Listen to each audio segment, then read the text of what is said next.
One of the most exciting scientific findings of the past half century has been the discovery of widespread trophic cascades.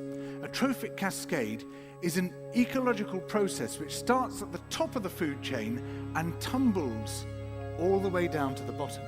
And the classic example is what happened in the Yellowstone National Park in the United States when wolves were reintroduced in 1995. Now, we all know that wolves kill various species of animals, but perhaps we're slightly less aware that they give life to many others. Before the wolves turned up, they'd been absent for 70 years. That the numbers of deer, because there was nothing to hunt them, had built up and built up in the Yellowstone Park, and despite efforts by humans to control them, they'd managed to reduce much of the vegetation there to almost nothing. They'd just grazed it away. But as soon as the wolves arrived, even though they were few in number, they started to have the most remarkable effects. First, of course, they killed some of the deer, but that wasn't the major thing. Much more significantly, they radically changed the behavior of the deer. The deer started avoiding certain parts of the park, the places where they could be trapped most easily, particularly the valleys and the gorges. And immediately those places started to regenerate. In some areas, the height of the trees quintupled in just 6 years. Bare valley sides quickly became forests of aspen and willow and cottonwood.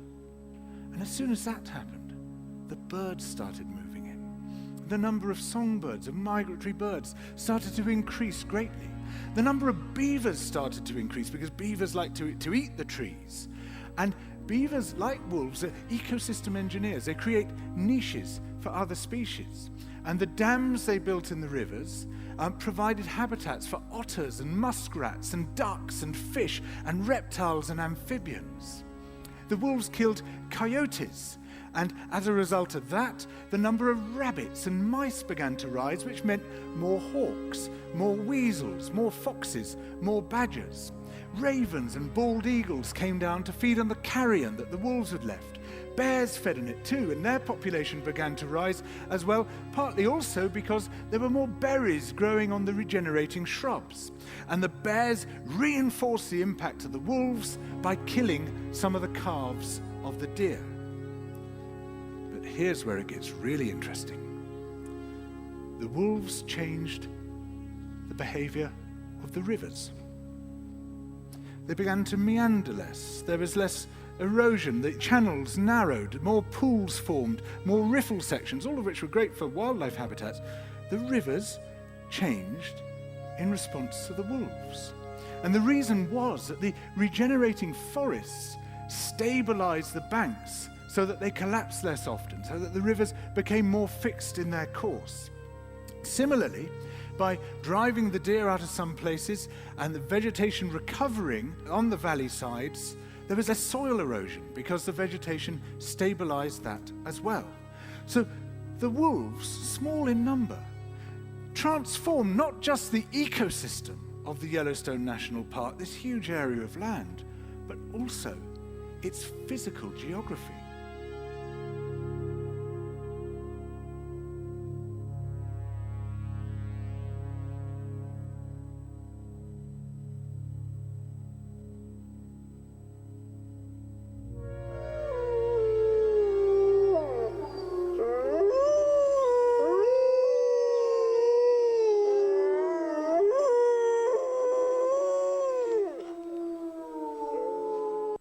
Two anti-government, self-described revolutionaries have shot up a pizza restaurant as well as a Walmart in Las Vegas.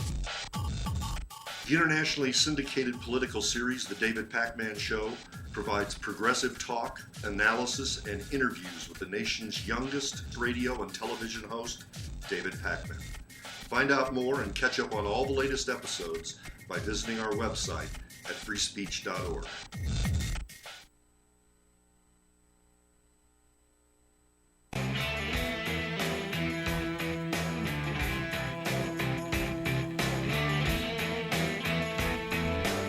Hey friends, let's take a break here for a moment because it's time to talk to you about Free Speech TV And to kick off our winter pledge drive here, you know how it works. Look, need your help to keep free speech. We got a good thing going here. We need to keep it going. We're there working our butt off for you every day, bringing you the news of the day, giving you a chance to comment on the news. We're not the only ones, of course. Tom Hartman and Stephanie Miller and all the other good people on Free Speech TV. But it doesn't come for nothing. It may come to you for nothing.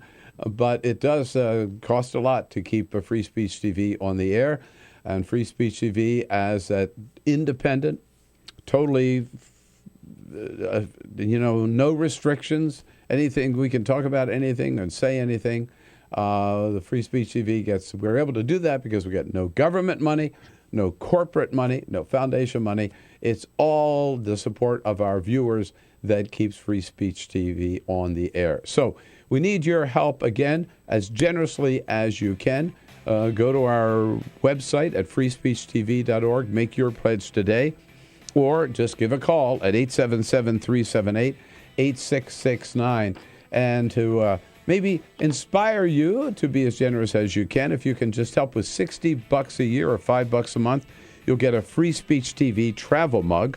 For $120, the Free Speech TV travel mug, that's $10 a month, and a Free Speech TV t-shirt. And how about this? If you can help with $20 a month or $240, a Bill Press Show mug and an Equal Exchange African gift box. This is a special thing we put together, and part of the price of that will go to supporting nuns at the Panzi Hospital in the Republic of the Congo.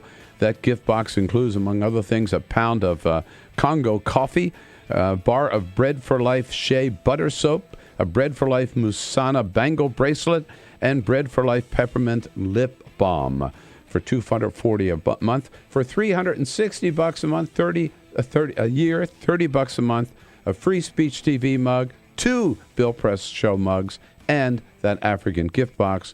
And again, the special prize, if you are in position where you could help Free Speech TV with $1,000, make your way to Washington. Carol and I will take you out to dinner, have a good time, and then bring you into the studio the next morning to meet everybody here, meet the Bill Press team, and to take part in the show. But again, we just need you to be as generous as you can. These are hard times, but Free Speech TV cannot do it without you. So go to our phone again, make your call today and your pledge at 877-378-8669, or go online to freespeechtv.org. We are here for you every day, and we're counting on you now for your help. Please do it today. Thank you.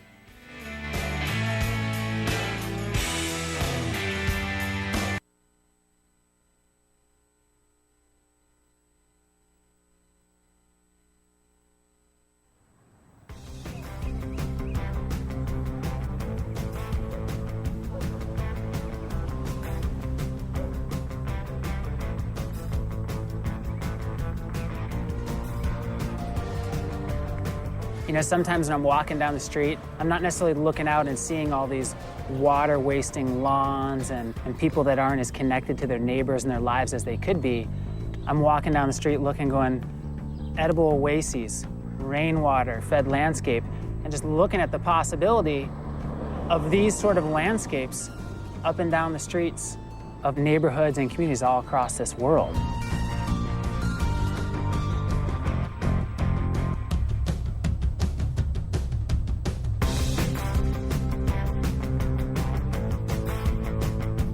Small actions do ripple, and they add up, and they have a cumulative impact.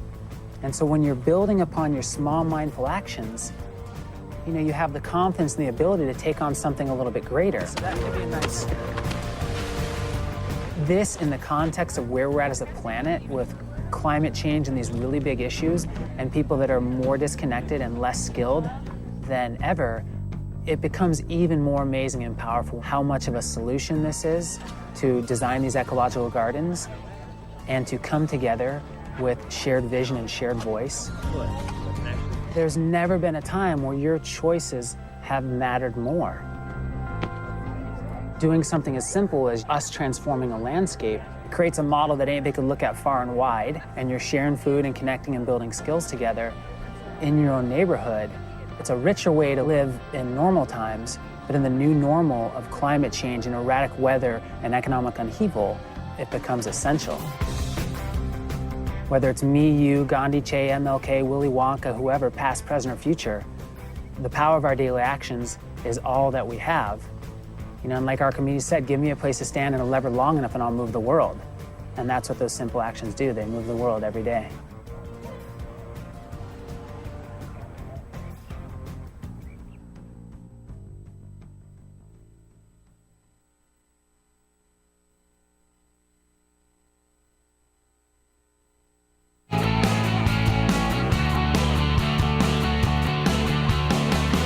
Broadcasting around the nation, on your radio, on your TV, and online.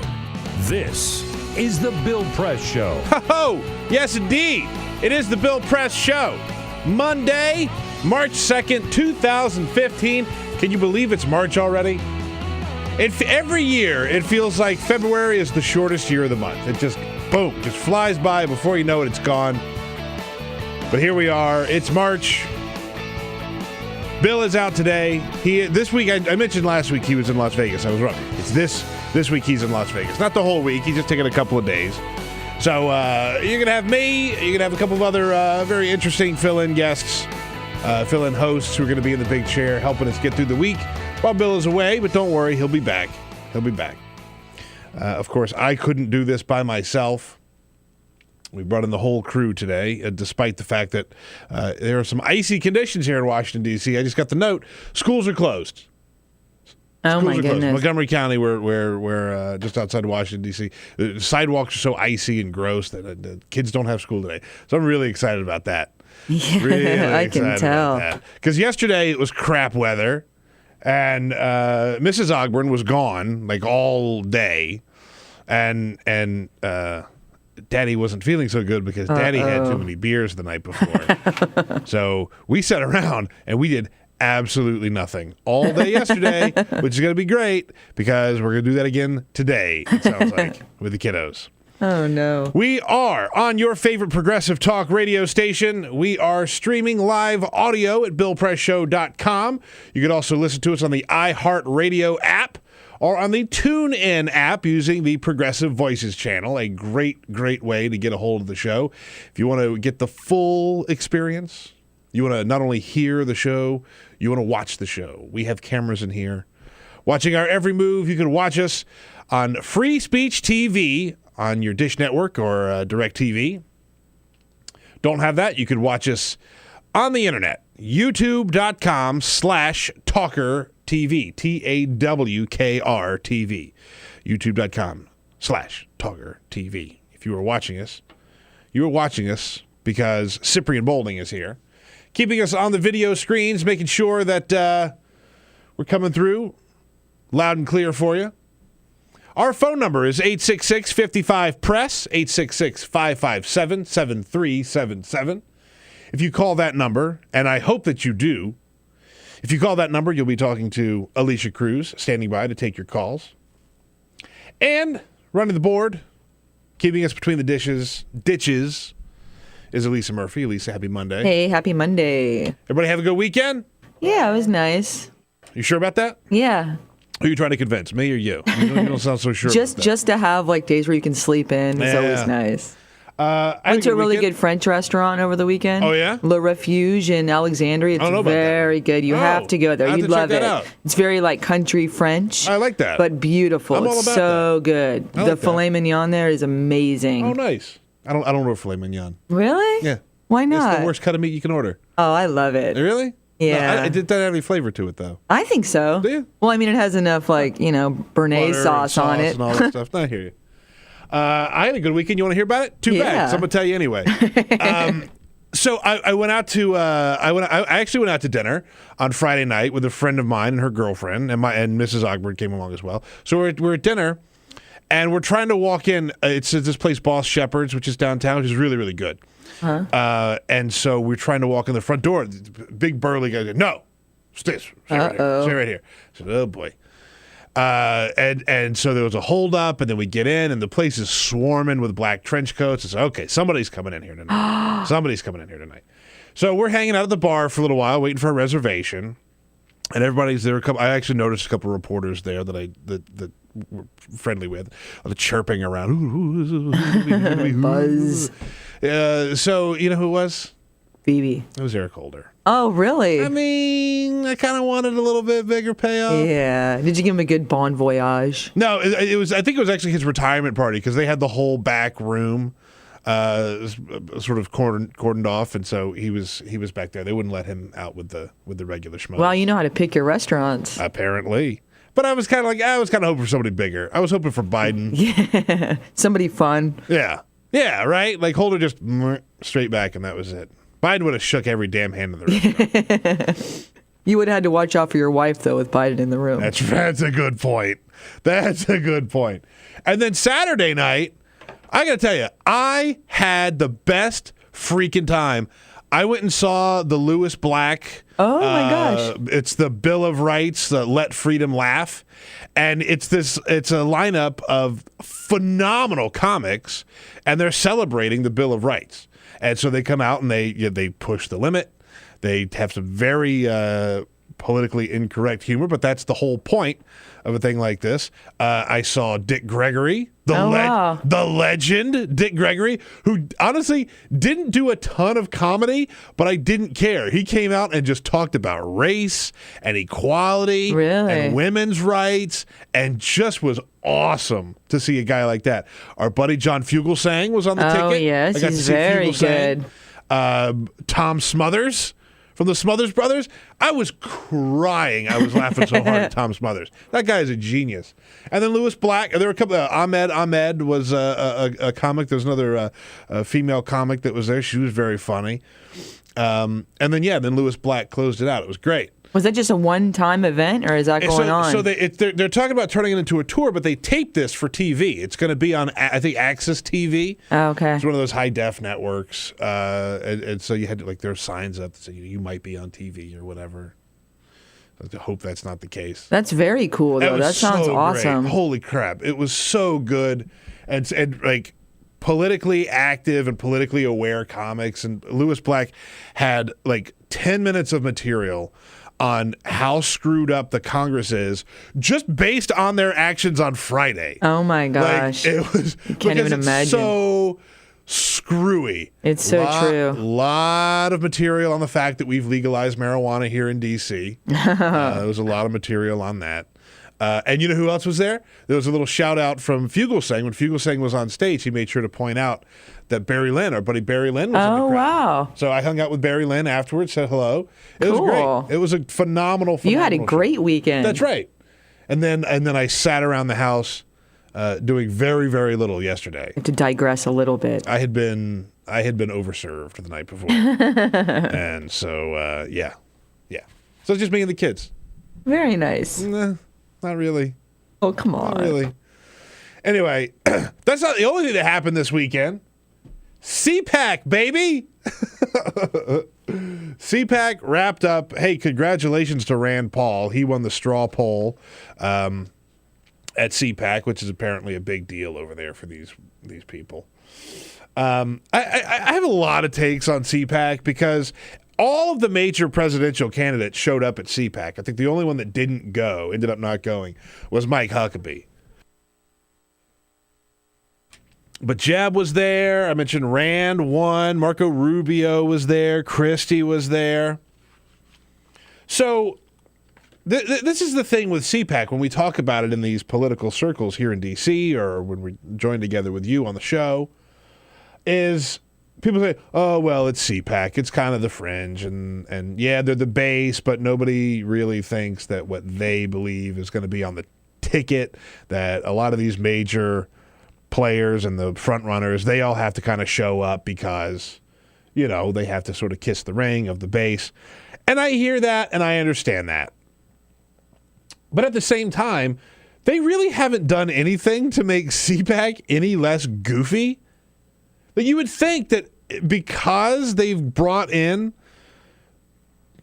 these top-notch guests, the leaders of the party, to either be a guest speaker or on a panel or an interview or however it works, that they would have toned down some of the goofiness and some of the craziness. No. No, Friday, they had Phil Robertson from Duck Dynasty show up. I mean, they love this guy. They gave him a free speech award, like a freedom of speech award. And this guy shows up looking like he just rolled out of bed, for crying out loud. And so he goes on this whole big thing about the spread of STDs and how many people have STDs. I want the last clip where it talks about the hippies, because he just listen to him. Jesus. There is a penalty to be paid from what the beatniks and it morphed into the hippies. You say, what do you call the 110 million people who have sexually transmitted illnesses? It's the revenge of the hippies. Sex, drugs, and rock and roll have come back to haunt us in a bad way. This is where the next Republican candidate for president is speaking. And you've got this guy up there who thinks it's 1971 talking about the revenge of the hippies. And play that first clip from him where he talks about all the important things that you have to have with you. You carry two things with you wherever you go. In case one of you gets to be the President of the United States, make sure you carry your Bible with you and your woman.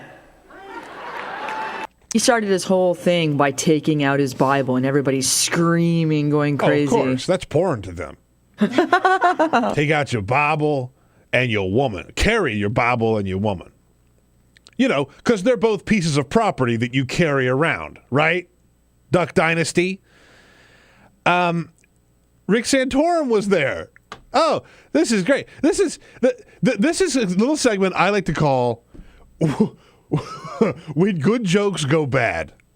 In fact, the president's popularity is so bad around the world today that I heard this report from a source that the Kenyan government is actually developing proof that Barack Obama was actually born in America.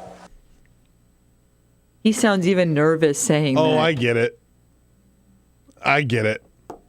Sean Hannity, I don't know what he was trying to do with the second clip where he looks into the audience. Just listen to Sean Hannity. I can look out in the crowd. I kind of have X-ray Fox vision, and I can see some of you women, you don't even know it yet, but you're pregnant. It's not your fault. It's not his fault. Whose fault is it? No! Hannity's my old friend Bill Clinton. I can't blame Bush for that one. Yeah. Oh, good. Really, really terrible, hackneyed Bill Clinton impressions.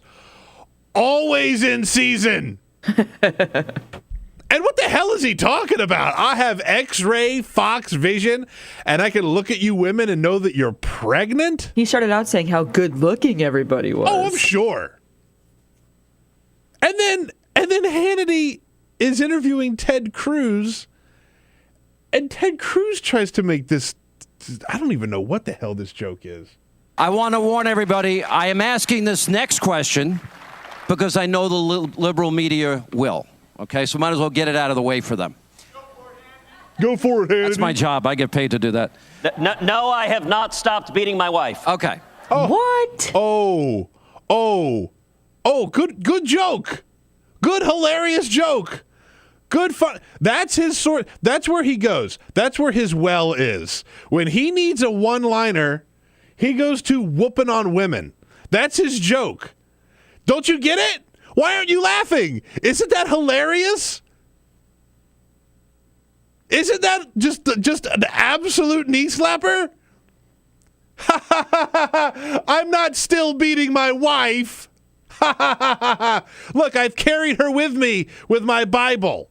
These pieces of property. Oh, man. It's just stupid. Now, this is the thing that I want to get your take on at 866-55-PRESS. 866-557-7377. What does this mean to the Republican Party when the front runners have to go to this thing? Like, imagine a Democratic convention or a Democratic committee or convention, right?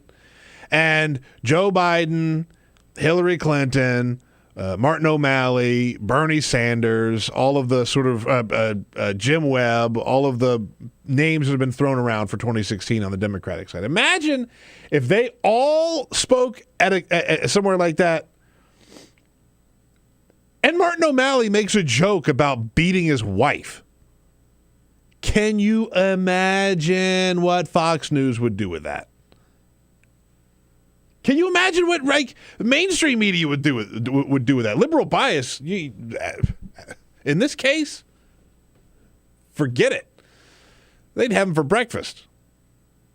So you can't say, oh, this is just a wacky group over here, and they're kind of a fringe group, but they do their own thing. We have to go, kiss the ring. You can't really have it both ways. You're either with that group or you're against that group. And they allow wacky, weird, fringe people like this Duck Dynasty guy. They had a woman on from New Mexico who called Hillary Clinton a man. They have Ted Cruz making a joke about beating his wife. And yet all the Republican frontrunners were fighting to be at this event. 866-55-PRESS is my phone number. 866-557-7377. We're talking about CPAC and why Republicans bother showing up and what it means to their party. 866-55-PRESS. My name is Peter Ogburn. Sitting in for Bill Press today. We'll be right back. This is the Bill Press Show.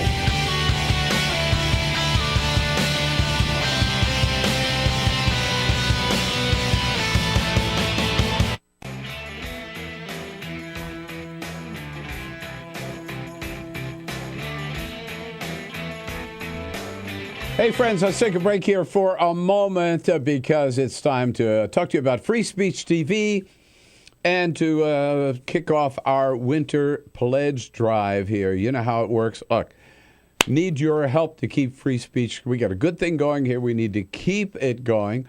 We're there working our butt off for you every day, bringing you the news of the day, giving you a chance to comment on the news. We're not the only ones, of course. Tom Hartman and Stephanie Miller and all the other good people on Free Speech TV. But it doesn't come for nothing. It may come to you for nothing. But it does cost a lot to keep a Free Speech TV on the air. And Free Speech TV as an independent, totally, no restrictions, anything. We can talk about anything and say anything. The Free Speech TV we're able to do that because we get no government money, no corporate money, no foundation money. It's all the support of our viewers that keeps Free Speech TV on the air. So we need your help, again, as generously as you can. Go to our website at freespeechtv.org. Make your pledge today. Or just give a call at 877-378-8669.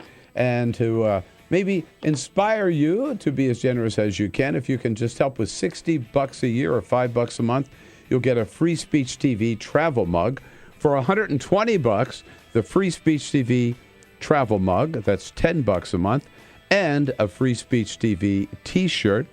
And how about this? If you can help with $20 a month or $240, a Bill Press Show mug and an Equal Exchange African gift box. This is a special thing we put together. And part of the price of that will go to supporting nuns at the Panzi Hospital in the Republic of the Congo. That gift box includes, among other things, a pound of Congo coffee, a bar of Bread for Life Shea butter soap, a Bread for Life Musana bangle bracelet, and Bread for Life peppermint lip balm for $240 a month. For $360 a month, $30 a month, a Free Speech TV mug, 2 Bill Press Show mugs, and that African gift box. And again, The special prize, if you are in position where you could help Free Speech TV with $1,000, make your way to Washington. Carol and I will take you there, have a good time, and then bring you into the studio the next morning to meet everybody here, meet the Bill Press team, and to take part in the show. But again, we just need you to be as generous as you can. These are hard times, but Free Speech TV cannot do it without you.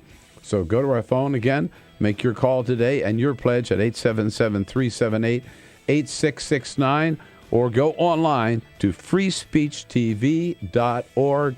We are here for you every day, and we're counting on you now for your help. Please do it today. Thank you.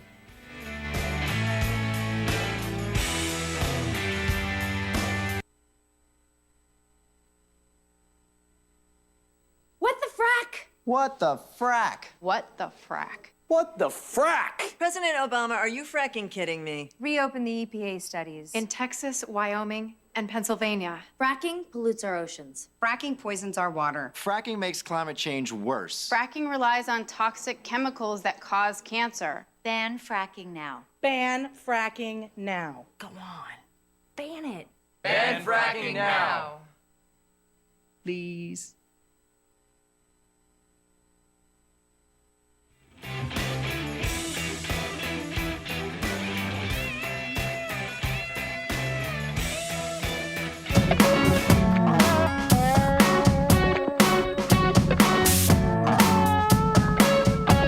This is the Bill Press Show.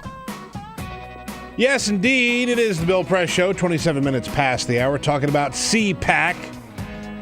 The CPAC recap here on the Bill Press Show with me, your fill-in host, Peter Ogburn. Going to take your calls at 866-55-PRESS, 866-557-7377, talking about the nuts that were there at CPAC and what it means to the Republican Party overall, right? Because this is mainstream, despite what you might hear from some other people about how the CPAC group is a little fringe and a little too serious and a little too far out there. All of the major candidates for president on the Republican side were there over the weekend. 866-55-PRESS. Nancy is in Rock Island, Illinois. Nancy, happy Monday. Happy Monday to you, Peter. The thing that I want to say is the media.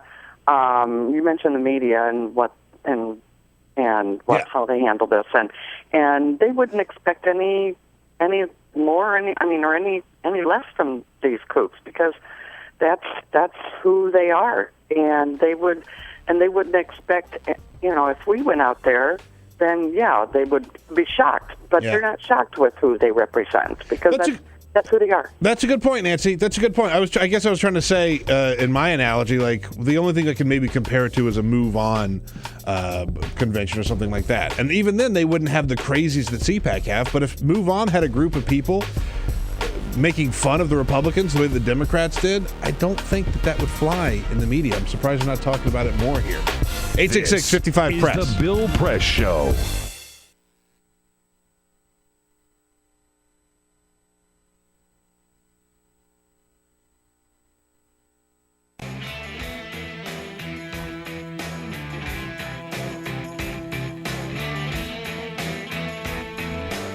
Hey, friends, let's take a break here for a moment because it's time to talk to you about Free Speech TV and to kick off our winter pledge drive here. You know how it works. Look, need your help to keep free speech. We got a good thing going here. We need to keep it going.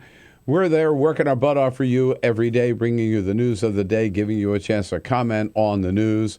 We're not the only ones, of course. Tom Hartman and Stephanie Miller and all the other good people on Free Speech TV. But it doesn't come for nothing. It may come to you for nothing. But it does cost a lot to keep Free Speech TV on the air. And Free Speech TV as that independent, totally, no restrictions, anything. We can talk about anything and say anything. The Free Speech TV we're able to do that because we get no government money, no corporate money, no foundation money. It's all the support of our viewers that keeps Free Speech TV on the air. So we need your help again as generously as you can. go to our website at freespeechtv.org. Make your pledge today, or just give a call at 877-378-8669.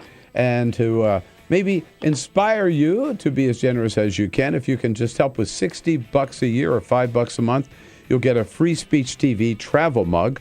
For $120, the Free Speech TV travel mug, that's $10 a month, and a Free Speech TV t-shirt. And how about this? If you can help with $20 a month or $240, a Bill Press Show mug and an Equal Exchange African gift box. This is a special thing we put together, and part of the price of that will go to supporting nuns at the Panzi Hospital in the Republic of the Congo. That gift box includes, among other things, a pound of Congo coffee, a bar of Bread for Life Shea butter soap, a Bread for Life Musana bangle bracelet, and Bread for Life peppermint lip balm for $240 a month. For $360 a month, 30 a year, $30 a month, a Free Speech TV mug, 2 Bill Press Show mugs, and that African gift box. And again, the special prize, if you are in position where you could help Free Speech TV with $1,000, make your way to Washington. Carol and I will take you out to dinner, have a good time, and then bring you into the studio the next morning to meet everybody here, meet the Bill Press team, and to take part in the show. But again, we just need you to be as generous as you can. These are hard times, but Free Speech TV cannot do it without you. So go to our phone again, make your call today and your pledge at 877-378-8669, or go online to freespeechtv.org. We are here for you every day, and we're counting on you now for your help. Please do it today. Thank you.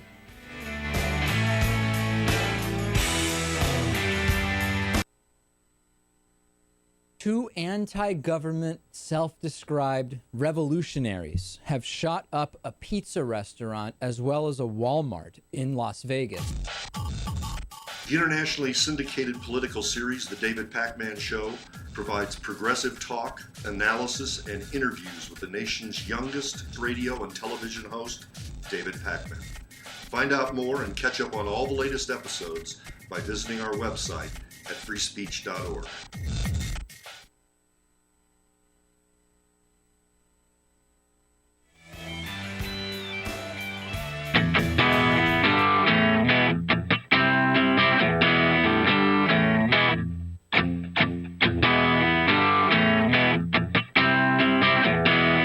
Connect with The Bill Press Show on Twitter. Follow us at BP Show and tweet using the hashtag WatchingBP. This is The Bill Press Show. Yes, it is The Bill Press Show. My name is Peter Ogburn, sitting in for Bill Press today, 33 minutes past the hour, on this, the second day of March. My goodness, how time flies. Of course, it's still crazy cold outside, and the weather is awful. And the sidewalks completely iced over here in Washington, D.C. Schools are canceled. But at least we're not Boston. Boston is set to break the record for snow this winter because they've got more snow coming. I'll tell you who I like, who was off my radar a little bit, but is really shaping up to be a really, really good leader, is Marty Walsh, mayor of Boston. Play that second clip first, because he says, hey, we're going to break this record. I think we're breaking the record, unfortunately. I think we're breaking the record, unfortunately. And it's not a good thing. No, it's not a good thing. Yeah, Boston's got a lot of titles. This is a title they'd rather not have. But it is a real problem, right? Like when you've got all this snow that's fallen, where do you put it all? We're still melting. We're still doing about 950 truckloads a night off the street. Certainly we have dry dock, which we started to use, is nearly full to capacity. We're not at the point yet where we're out of room, but it's starting to get tight. By the way, I'll tell you something right now. All the videos of the bros jumping out of their windows and into these snowbanks, like, it's fairly douchey behavior because they're putting on their swimsuits, so they're jumping out in the freezing cold snow with just a swimsuit on, out of their second story window and out into the snow. I think the mayor called them knuckleheads at some point. I'm gonna tell you something. He's right. They are knuckleheads. However, if I lived in Boston, that looks like a really good time. I would absolutely do that. If it's still powdery at this point, it might be frozen over. It's probably ice at this point, yeah. But if they get a new batch of good fresh snow, you bet your ass I'd be jumping off into that. Probably put on a coat. I probably wouldn't go out there with just a swimsuit on. But I would absolutely jump into that. You kidding me? That looks so much fun. I mean, don't do it, obviously. You know, you never know what's underneath the snow. You jump out, there's like a fire hydrant under you or something. You just spear yourself. You imagine? I know. It's dangerous. It's dangerous. But it would be fun. I'd probably do it too. But it would be hella fun. That's all. Oh, hella fun. Yeah, that's right. Yeah, that's right. Hella fun. All right, so yeah, CPAC happened. If you got any more calls on that, give us a call. 866-55-PRESS. I am so depressed / amused at how the government swung into action on Friday. That the House of Representatives is basically just one giant tire fire right now of just stinky, uncontrollable, nasty garbage. It's awful. It's awful. Senate did their job. They sent a bill to the House. We're going to keep DHS open. They don't like that. Republicans don't like that. They need this immigration stuff stripped completely away. So John Boehner shows up with a 3-week continuing resolution on Friday. 3 weeks we're talking about. That's how we govern now, in weekly increments. 3 weeks he shows up. No, that's not good enough. That's not good enough. So now, what are they going to do? They're out of luck. John Boehner can't get his party to go along with what he wants, with what they need. Republicans weren't going to cave. It's ridiculous. We just want to keep the Department of Homeland Security open for 3 more weeks until we figure this out. No. Shut it down. So what did they do? I'll tell you what they did. They cobbled together a 1-week resolution that will keep open the Department of Homeland Security. And John Boehner had to go, hat in hand, to Nancy Pelosi and say, "Oh, I really need your help. I need the Democrats' help. I can't get my own party to do this." And so Nancy Pelosi had to get Democrats to side with John Boehner for 1 week. Now, this is, of course, going to buy the Democrats some goodwill for when they want just a clean funding bill for DHS. And hopefully they'll have that worked out by the end of the week. Because it's for a week. I mean, they realistically got to get this done in less than that, right? Because, you know, they're with all the session stuff and when they leave and all of that junk. So they're going to have to really hit the gas and get this thing done. But how pathetic is our Congress that they can only get something done 1 week? I mean, you're laughing at 21 days, and then it gets even worse. Is ridiculous. It's literally like, what are we doing? We can't fund the Department of Homeland Security for more than 3 weeks, and even that they can't get done. So good. All right, so it's done for a week. I have to say, and this is a line that Bill has used many, many times, John Boehner is the worst Speaker of the House the Congress has ever seen. It is embarrassing. In fact, John Boehner had to go out and sort of defend his record. He was on CBS's Face the Nation. They asked him point blank, are you capable as Speaker of the House? Are you capable of Speaker of the House? Quote, John Boehner, I think so. I think so. and then says, I'm not going to suggest it's easy because it's not. He wanted Speaker of the House. This is a tough job. No kidding. Republicans are going to freak out. These Tea Party Republicans and these obstructionists, they're going to freak out over John Boehner.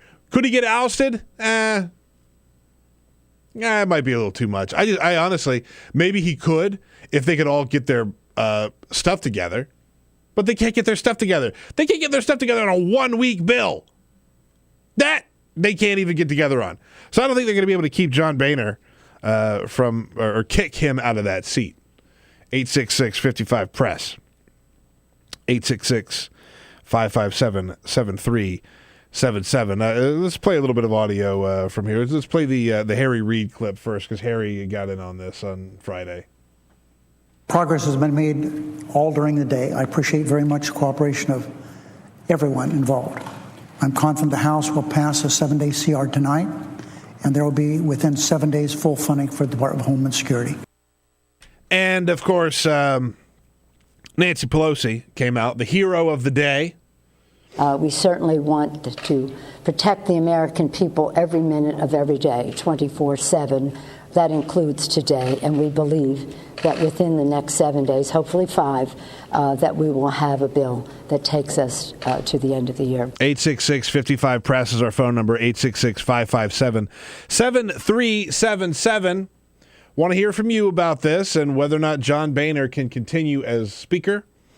Coming up, we're going to be talking to Scott Bland from National Journal's Hotline. I'm sure he's got plenty to say about this shutdown, avoiding the shutdown. My name is Peter Ogburn, sitting in for Bill Press. We're going to take a quick break. We'll be right back with Scott Bland.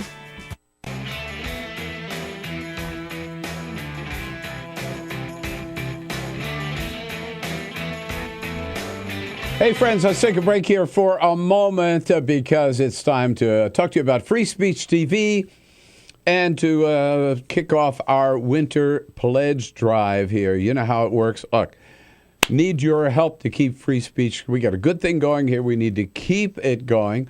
We're there working our butt off for you every day, bringing you the news of the day, giving you a chance to comment on the news. We're not the only ones, of course. Tom Hartman and Stephanie Miller and all the other good people on Free Speech TV. But it doesn't come for nothing. It may come to you for nothing. But it does cost a lot to keep Free Speech TV on the air.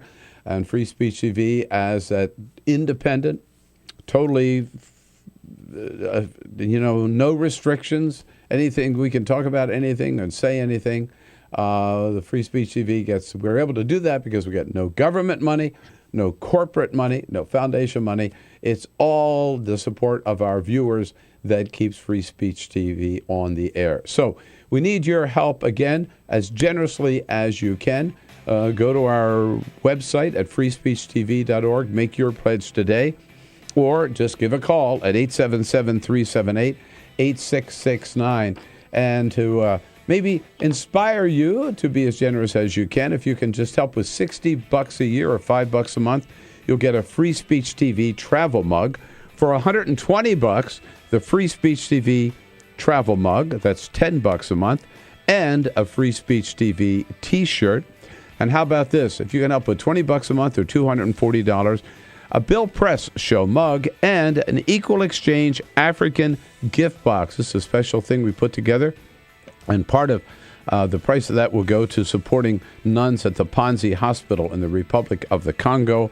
That gift box includes, among other things, a pound of Congo coffee, a bar of Bread for Life Shea butter soap, a Bread for Life Musana bangle bracelet, and Bread for Life peppermint lip balm for $240 a month. For $360 a month, $30 a month, a Free Speech TV mug, 2 Bill Press Show mugs, and that African gift box. And again, the special prize, if you are in position where you could help Free Speech TV with $1,000, make your way to Washington. Carol and I will take you out to dinner, have a good time, and then bring you into the studio the next morning to meet everybody here, meet the Bill Press team, and to take part in the show. But again, we just need you to be as generous as you can. These are hard times, but Free Speech TV cannot do it without you. So go to our phone again, make your call today and your pledge at 877-378-8669, or go online to freespeechtv.org. We are here for you every day, and we're counting on you now for your help. Please do it today. Thank you.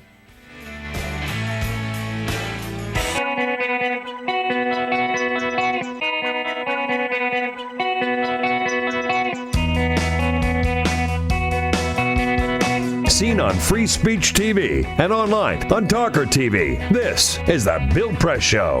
Yes, it is the Bill Press Show, 46 minutes past the hour. My name is Peter Ogburn. Sitting in for Bill Press today, March 2nd. Here we go. Make sure you're following the show at BP Show, at BP Show. And again, you could watch us youtube.com/TawkrTV, TAWKR TV. It's Monday, and it's time to talk to our good friend Scott Bland, editor-in-chief of the National Journal Hotline. You can follow him on Twitter at Hotline Scott and read his good work at nationaljournal.com. Scott, happy Monday. How are you, sir? Good. How are you? Good. All right. Well, let's start with the big news of the day. I guess Friday night it went down to the wire of whether or not we were going to be able to fund DHS. We did. Congress did, but only for 1 week. Can you give us a little bit of timeline on Friday and how that actually came to be? Sure. Yeah. Well, the big question on Friday was there were a few options on the table, and one of them was actually the one they ended up going with wasn't even on the table at the beginning of the at the beginning of the day. But basically, it was about deciding whether or not to go ahead and pass funding for the Department of Homeland Security that kind of didn't say anything about President Obama's executive order from late last year on immigration, or whether to pass something with language kind of, doing their best to undo it. Mm-hmm. As we've seen so many times over the last few years, that there weren't quite enough House Republicans to do anything without help from a few votes from Democrats. And so basically what happens is they had to end up punting on the entire fight over the bill, and so we're going to be figuring this out over the next few weeks. It was very interesting to note there were, I believe, 52 Republican no votes on the short-term bill to kind of keep things going. And about half of that group was exactly the same as the one that signed that defund Obamacare letter in the summer of 2013 that kind of drove the Republican shutdown strategy of that year. And so it's not really, even from the outside, it's not really a surprise. It's these same people, the same group that kind of keeps coming up time and time again and jamming the Republican leadership's own legislative plans. Okay. That all makes that all makes sense. It was certainly a wild ride. So yes. The next step is what? I mean, they're going to have to do something this week. Right. And now, so actually, over the weekend, there's been some talk, and I'm not a congressional rules expert, so I'm a little hazy on these details. But over the weekend, there's been talk about whether there's kind of an arcane way out of this built into the House rules. Which is going to get sorted out over the next few days. That will be very interesting to watch because I somehow doubt that people will take very kindly to the idea that there's a that there's kind of a way out of this without solving the underlying problem. Meanwhile, Democrats are House Democrats, which are supposed to constitutionally the most powerless party and caucus in Congress right now, are actually proving to be quite important, despite the biggest Republican House majority since before World War II. Oh, wow. That's interesting. I want to talk a little bit about the effectiveness of John Boehner as Speaker. He was asked about this on CBS over the weekend, and he was asked whether or not he is effective and whether or not he's capable as Speaker, and he just replied, "I think so." It's a tough job. Well, yeah, I mean that's kind of the point.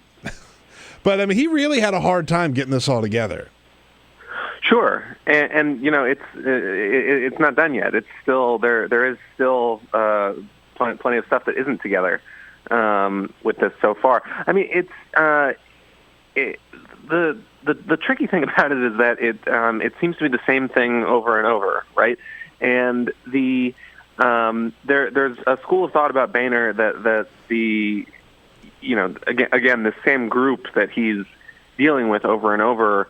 That you have to, he has to go through the motions each time of showing them that what's being demanded is not deliverable before he can kind of move on to what is able to pass. Again, I spend more of my time covering campaigns as opposed to the nitty-gritty of the Hill side, so right. I can't really speak to what's motivating him or what in each of these fights, but there really is each time a sense of deja vu of coming down to the wire and just avoiding whatever catastrophe awaits on the other side, but only after every other option has been exhausted. All right, Editor-in-Chief of National Journal's Hotline, Scott Bland, is with us. Scott, talk to me really quickly about the Supreme Court. They're going to be hearing a congressional redistricting case today. What could the implications of that be? Sure. Basically, the Arizona legislature has sued the Arizona Redistricting Commission, which was established by a ballot measure. So voters voted in Arizona to take the redistricting power away from the legislature, give it to an independent commission to reduce gerrymandering. And the legislature has sued for that power back because they say, it says in the Constitution the legislature has the power to conduct redistricting. And so if the court sides with the legislature there, that would undo the congressional district, and not just Arizona, but also California, which has its own commission, and a few other states as well. So very, very important, kind of under the radar case that could affect a whole bunch of congressional elections. That could be a really, really, really big deal. All right, we'll keep an eye on that. With you, Scott Bland, Editor-in-Chief of National Journal's Hotline. Follow him on Twitter at Hotline Scott or online at nationaljournal.com. Thanks, Scott. Appreciate it. Thank you. All right. My name is Peter Ogburn, sitting in for Bill Press today. Remember our phone number. It's 866-55-PRESS, 866-557-7377. Quick break. We'll be right back.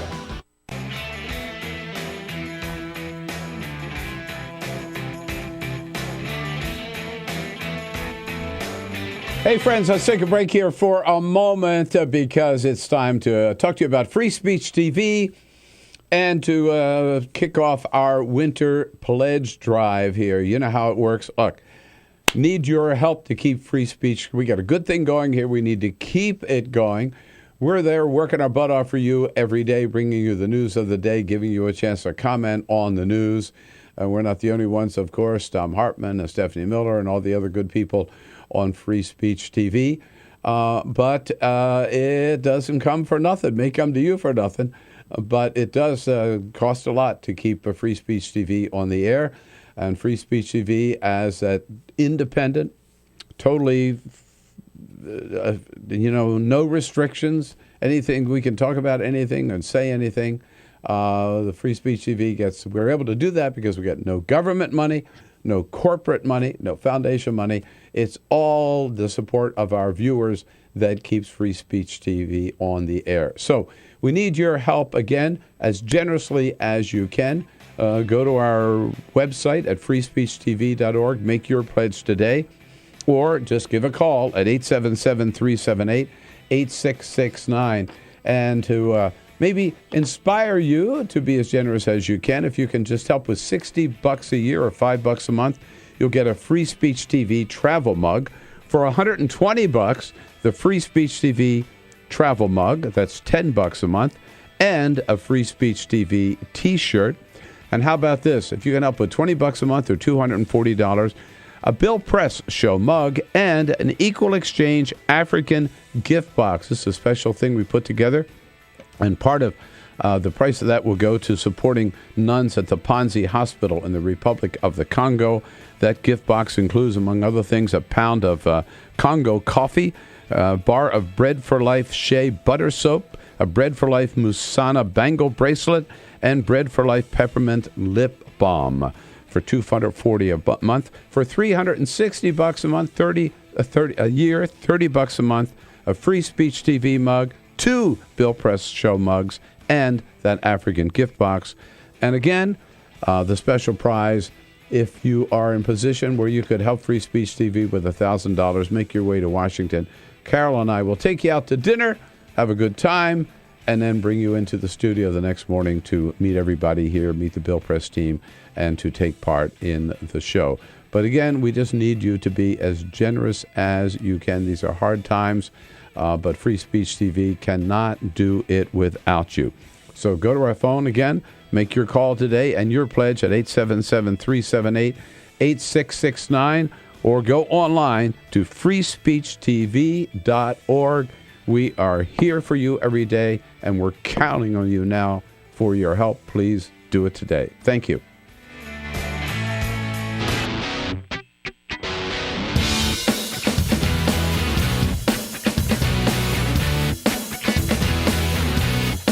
The most valuable morning radio show, according to The Nation magazine. This is The Bill Press Show. It is The Bill Press Show. My name is Peter Ogburn, sitting in for Bill Press today. Tell you what I did do yesterday. I watched myself some basketball. And I'm going to talk about basketball because nobody else watches it here on the show, except for Cyprian. But I'm sort of have to carry the torch here a little bit. The Rockets and the Cavaliers, great game. Went to overtime. LeBron James, a very, very difficult game. He put up a lot of points, but he missed a lot of shots when he didn't need to be missing shots. Rockets won that one in overtime. Listen to this. Cavaliers are down by 1 with like 3 seconds left. They foul LeBron. LeBron goes to the line. He's got 2 free throws. All he's going to do is make one to tie the game, make the other one. They probably win. He misses them both. He went 3 for 11 from the free throw line. That's why they're called free throws. He went missed 8 out of 11 for LeBron James. This is all centered around this MVP talk, James Harden versus LeBron James. They were really going at each other hardcore. In fact, at one point, James Harden got fed up. James Harden got so fed up, he kicked LeBron right in the nuts. Listen, this is what it sounded like.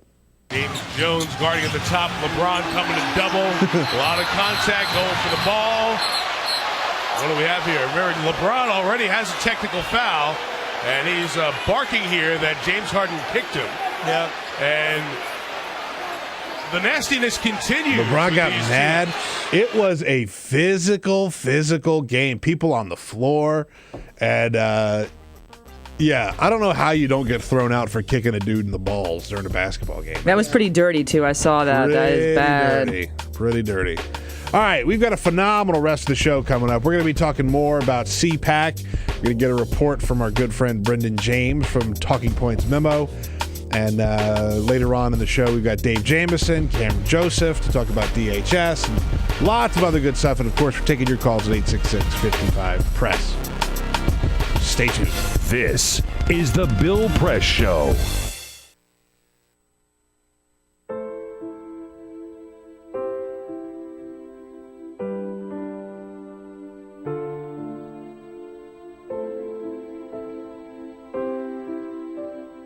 I have run these canyons for 6 million years.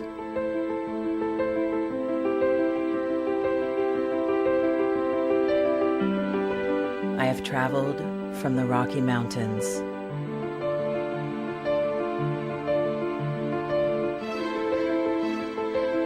to the deserts, through scorching heat and freezing cold, from the land of the dinosaurs to fields of food.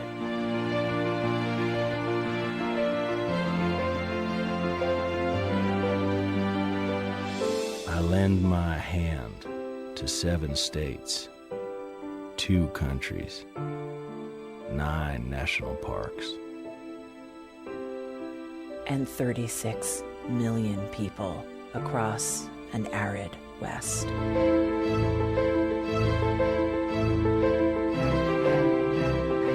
I am not the strongest or the largest, but I am the hardest working.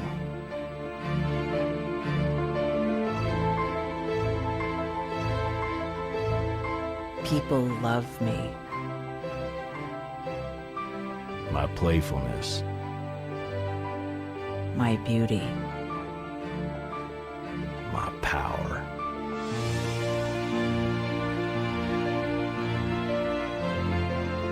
My life.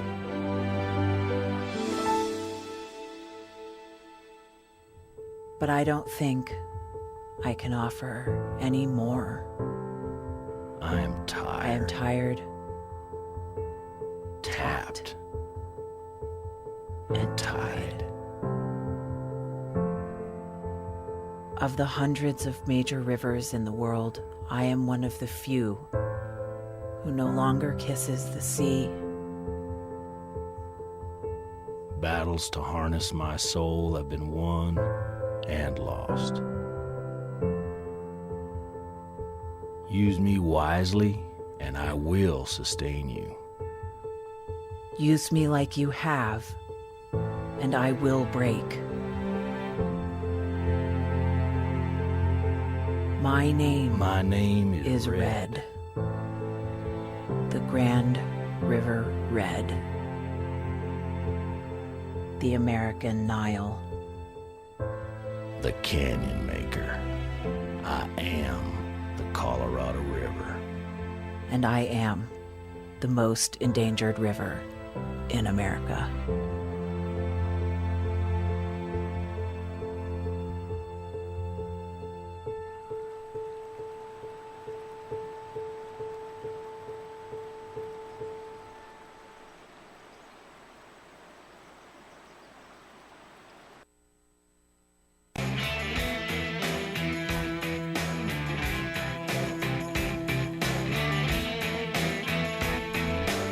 Hey, friends, let's take a break here for a moment because it's time to talk to you about Free Speech TV and to kick off our winter pledge drive here. You know how it works. Look, need your help to keep free speech. We got a good thing going here. We need to keep it going. We're there working our butt off for you every day, bringing you the news of the day, giving you a chance to comment on the news. We're not the only ones, of course. Tom Hartman and Stephanie Miller and all the other good people on Free Speech TV. But it doesn't come for nothing. It may come to you for nothing. But it does cost a lot to keep Free Speech TV on the air. And Free Speech TV as that independent, totally, no restrictions, anything. We can talk about anything and say anything. The Free Speech TV we're able to do that because we get no government money, no corporate money, no foundation money. It's all the support of our viewers that keeps Free Speech TV on the air. So we need your help again, as generously as you can. Go to our website at freespeechtv.org. Make your pledge today. Or just give a call at 877-378-8669. And to maybe inspire you to be as generous as you can. If you can just help with $60 a year or $5 a month, you'll get a Free Speech TV travel mug. For $120, the Free Speech TV travel mug, that's $10 a month, and a Free Speech TV t-shirt. And how about this? If you can help with $20 a month or $240, a Bill Press Show mug and an Equal Exchange African gift box. This is a special thing we put together. And part of the price of that will go to supporting nuns at the Panzi Hospital in the Republic of the Congo. That gift box includes, among other things, a pound of Congo coffee, a bar of Bread for Life Shea butter soap, a Bread for Life Musana bangle bracelet, and Bread for Life peppermint lip balm for $240 a month. For $360 a month, $30 a year, $30 a month, a Free Speech TV mug, 2 Bill Press Show mugs, and that African gift box. And again, the special prize, if you are in position where you could help Free Speech TV with $1,000, make your way to Washington. Carol and I will take you out to dinner, have a good time, and then bring you into the studio the next morning to meet everybody here, meet the Bill Press team, and to take part in the show. But again, we just need you to be as generous as you can. These are hard times, but Free Speech TV cannot do it without you. So go to our phone again, make your call today and your pledge at 877-378-8669, or go online to freespeechtv.org. We are here for you every day, and we're counting on you now for your help. Please do it today. Thank you.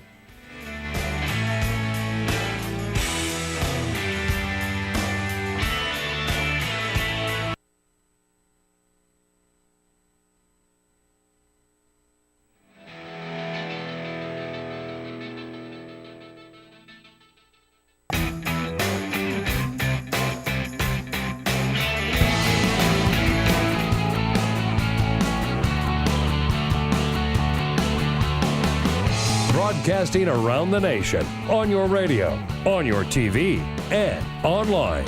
This is the Bill Press Show. Yes, indeed, it is the Bill Press Show on this Monday, March 2nd. I say it every year. February seems like the shortest year of the month. It goes by so fast. Yes, it is the shortest year of the month. God. Shortest month of the year. Happy Monday! Happy Monday. That voice you hear is Jonathan Levy. Very good friend of the show. We'll get into your full introduction here in just a moment. Thank you for being here. We will talk about how you got here. It is happening. My name is Peter Ogburn. I'm sitting in for Bill Press today. Bill is out of town. He's going to be back a little bit later on this week. So make sure you stick with us. It's a struggle to stick with someone like me, I understand, but a professional like Bill, he'll be back here later on this week. So stay with us. You can watch the show. You can listen to the show. You can watch us on Free Speech TV, on DirecTV or Dish Network, or if you'd rather watch it from your computer or your smartphone or any device that streams, the Roku. Shout out to Roku. You get the Roku box. You can get us on that on Free Speech TV. But if you want to watch us on stream, you can watch us youtube.com/TawkrTV, TAWKR-TV. You can listen to the show on your favorite progressive talk radio station or stream it on iHeartRadio app or the TuneIn app if you listen on the Progressive Voices channel. Again, my name is Peter Ogburn. Running the board is Elisa Murphy. Elisa, good morning. Hey, good morning. Happy Monday. Woohoo. If you call our number, 866-55-PRESS, the first voice you will hear is that of Alicia Cruz. She's standing by, taking your calls. And if you're watching the show, you are watching it because of the great, great work of Cyprian Bolding, the one and only. He's here. All right. Executive Director of the General Majority PAC, Jonathan Levy. More importantly, a former employee of the Bill Press Show. More importantly, a very, very dear friend of mine. Jonathan, thank you for coming in. He's going to be sitting in with us for the rest of the show. It's always good to be here, Peter. And I'd like to point out the first employee of the Bill Press Show. Other than Bill himself, of course. You actually, you predated me. I did. I believe I had a phone conversation with you, one of your interviews, where I was a precocious 23-year-old and you were a precocious 26-year-old. Yeah. And we were both trying to figure out what the hell we were talking about. What the hell we were doing, But we sounded very professional when we did it. Very professional. I want to give you a hug after that introduction, Peter. That made me a little sad. Like, Bill's wonderful. Bill's the best in the business. You're pretty darn good, too. You're too sweet. I just want to pinch those cheeks and put a smile on your face. Oh, I got pinchable cheeks, baby. You know I got really pinchable cheeks. People say a lot of things about you. But one thing no one can take away is those cheeks are pinchable. Mad pinchable. Absolutely. Mad pinchable. Please make sure you're following Jonathan Levy on Twitter, @WolfLevy. The best Twitter name, if you ask me. I love that. Wolf is your middle name. It's my middle name. This is a fully deserved Twitter name, too. Yeah. I didn't just go out, hey, I'm a wolf. It's my mother's last name. It is my middle name. I've earned that. Wolf Levy is pretty great. I like that a lot. I like you a lot, Peter. Hey, thanks, buddy. The roads are not great in Washington, D.C. The sidewalks are even worse. Lot of ice out there today. It's insane out there right now. It's really, really bad. It's sparkling. It's actually beautiful. Driving by the Potomac it's gorgeous. And through Rock Creek Park is unbelievable. It is not that easy to get in, though. No. As my my sprint into the studio with seconds to spare proved. You came into the studio with maybe 5 seconds to spare. Yes. To be fair, you were giving us updates all morning long. Yeah. On your situation, how you were going to get here. Shout out to Mohammed, my driver with Uber, who just did a spectacular job of getting me here safely and quickly. And it was not a cheap trip in, though. Surge pricing, huh? Surge pricing took me by a little bit of surprise here when I pulled up with the bill that was emailed to me as I was sprinting into your studio, and then a vein explodes on my head. Yo! Well, this is the text from Jonathan. I don't see how I'm not late at this point. That's what he sent me earlier. And here on time. Here on time. Shows what you know. Trust nothing I say today. That's right. We have a lot of stuff to talk about. I want to start out talking about CPAC here in just a second. I have to ask, though, because the greatest pastime here in Washington is when the new season of House of Cards drops. We just begin binging. Anybody watch this weekend? I didn't. I still have to catch up. So 3 episodes in. Yeah, I'm like, you know what I said on I think it was Friday. I think I said right there in that chair. I said I'm not going to watch this stupid show. I think I watched 6 episodes over the weekend. Did you even get up between episodes, or were you just in the couch? I went like 4 hours straight yesterday of watching. That's impressive. I went like 4 hours straight watching. Yeah, that's what I did last night. I made myself a giant vat of turkey chili. Yo. And I sat on my couch. Yeah. And I spooned chili into my gob and watched some soapy politics. Yep. It's a terrible show. It's not a good show.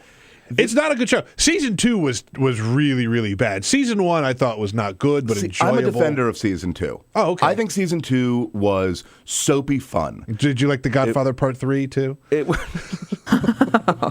Don't yuck my gum, Peter. Did you like New Coke? New Coke was wonderful. New Coke actually was delicious, and I will fight anybody on this front. Yes. You know, there's no defending Sofia Coppola's performance in Godfather 3, but I will go to the grave I'm gonna die believing in New Coke. So, what do you think of Season 3 so far? Nothing's happened. It's really slow, isn't it? It's really slow. I'm 6 episodes in, and nothing's happened. Yeah. It's so slow. You know, there was some Russian singing at a certain point. Spoilers. Spoilers. Easy, Spoilers. Jonathan. It's only been out for a couple of days. Oh, the internet's about to get angry at me. Yeah, so they've got the Putin character, who's a little bit more likable than the actual Putin. A touch. Slightly. Smidge.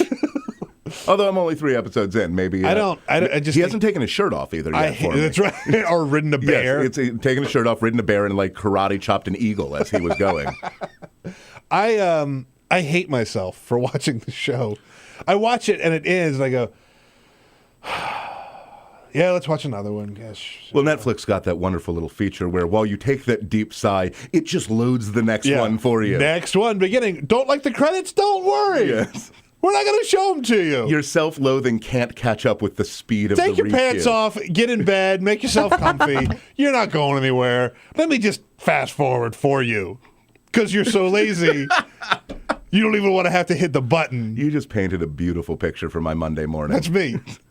That's me. And instead of turkey chili, I had a Five Guys cheeseburger yesterday because I was turbo hungover. Oh, man. Yo, it's been like a year and a half since I've had a Five Guys cheeseburger. It's delicious. They're the best. They're the best. Shock. They're wonderful.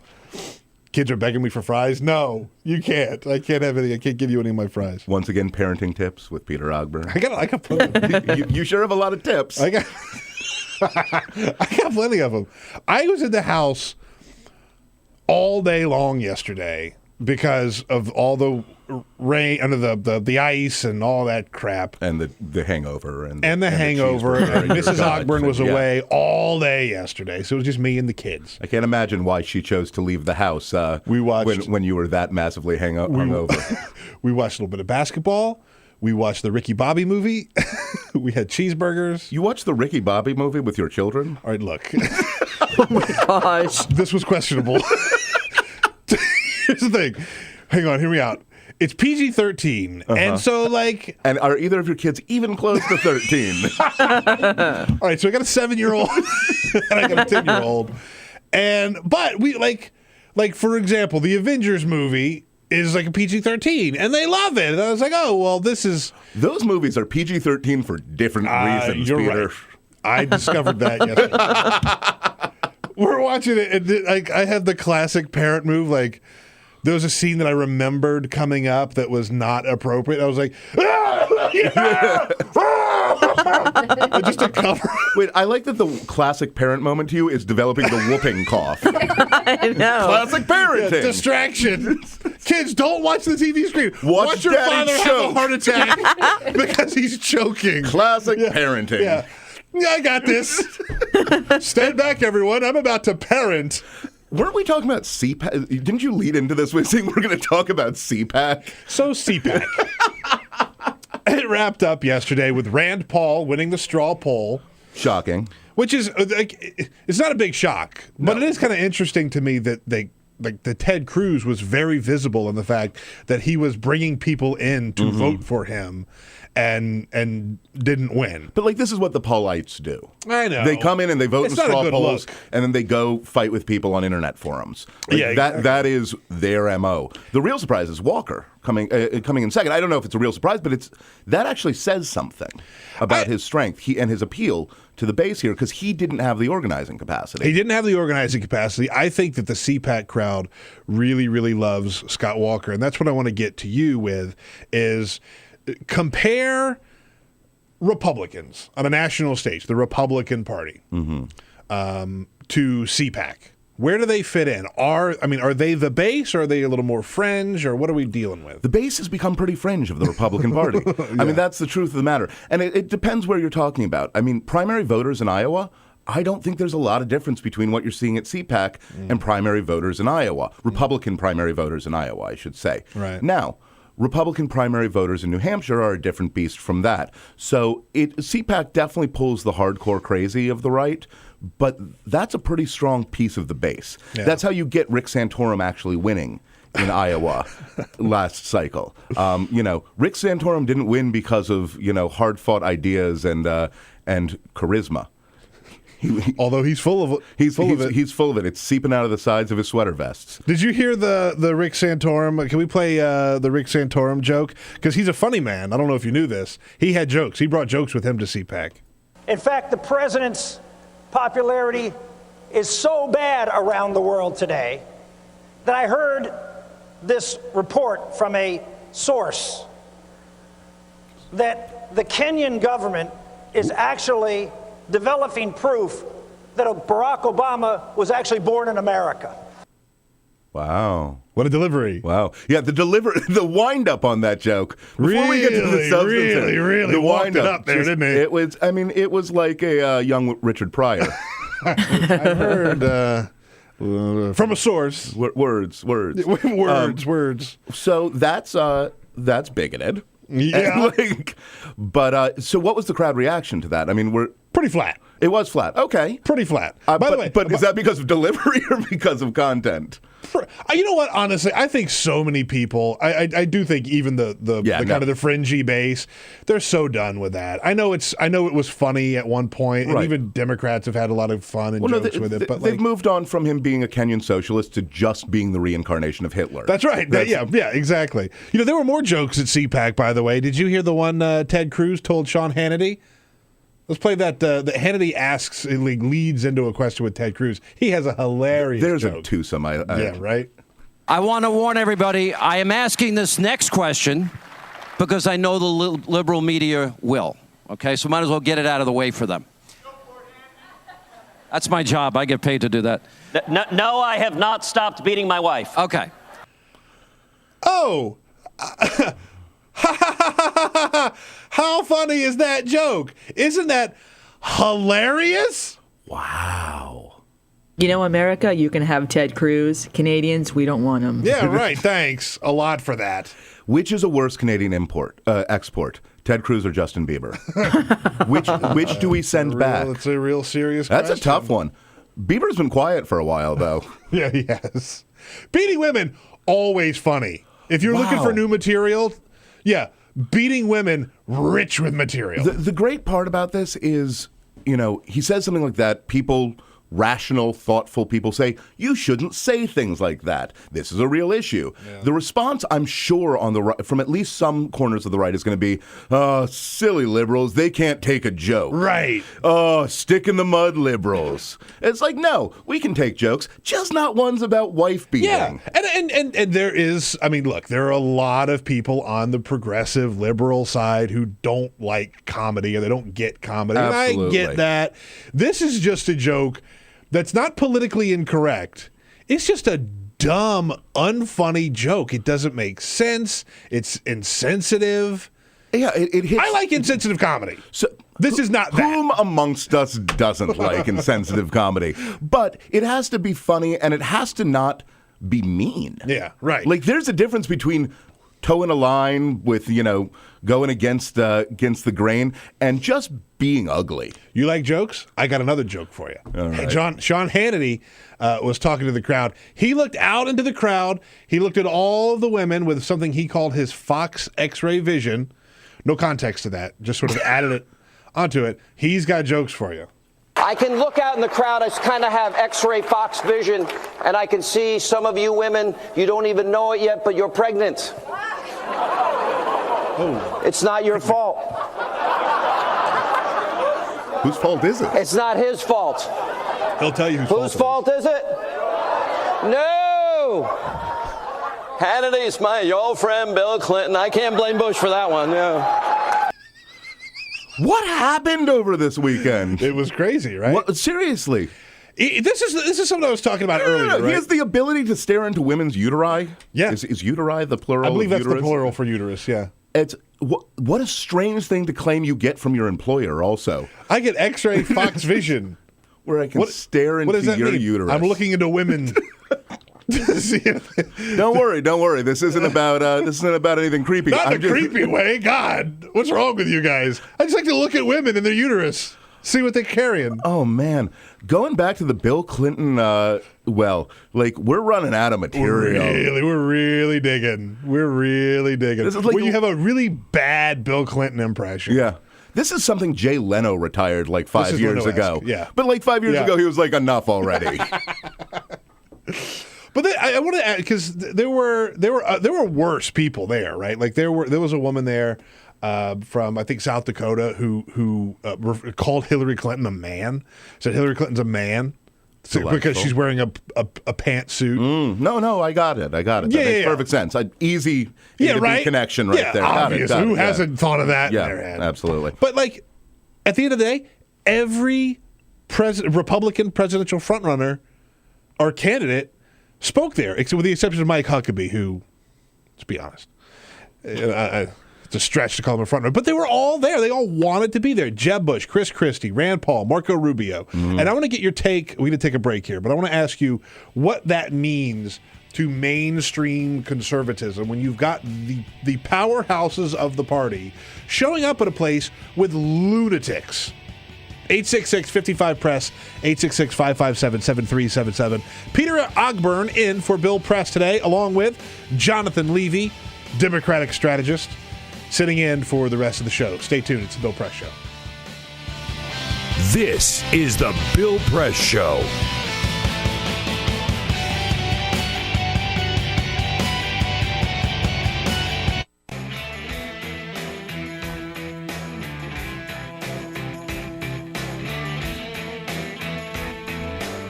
Hey, friends, let's take a break here for a moment because it's time to talk to you about Free Speech TV and to kick off our winter pledge drive here. You know how it works. Look, need your help to keep free speech. We got a good thing going here. We need to keep it going. We're there working our butt off for you every day, bringing you the news of the day, giving you a chance to comment on the news.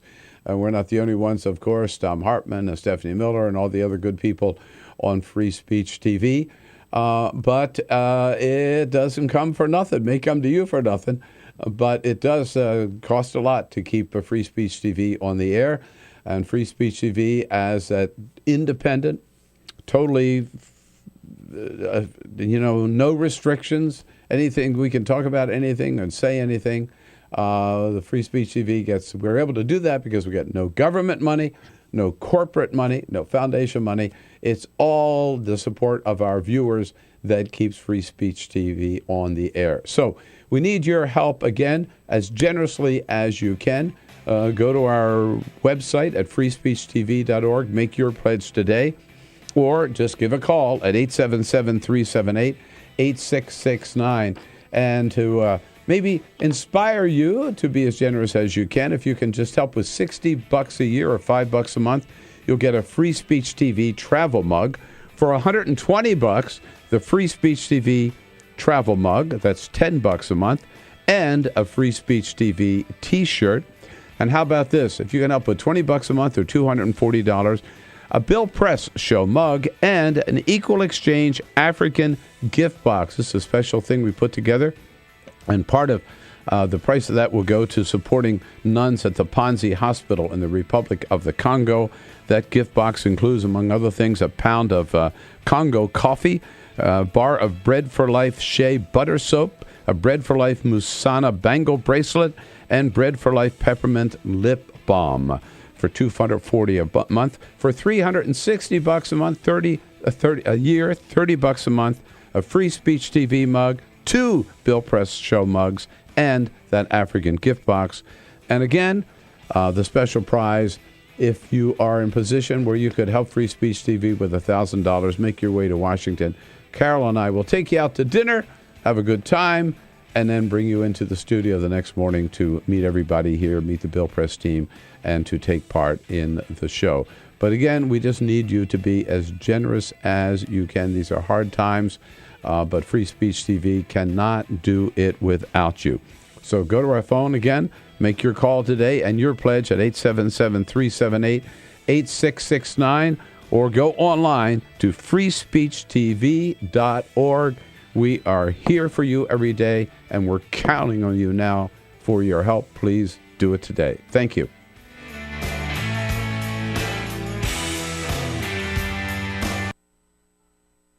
So, I'm kind of new here, but I've noticed a trend.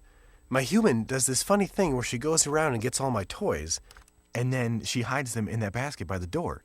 You know, but it's always the same basket, and it's always in the same place. And then she acts so surprised when I find them, but, you know, she's putting them in the same basket. Again. It's like, hello? That's where you put it last time. You were the worst at hide and go seek.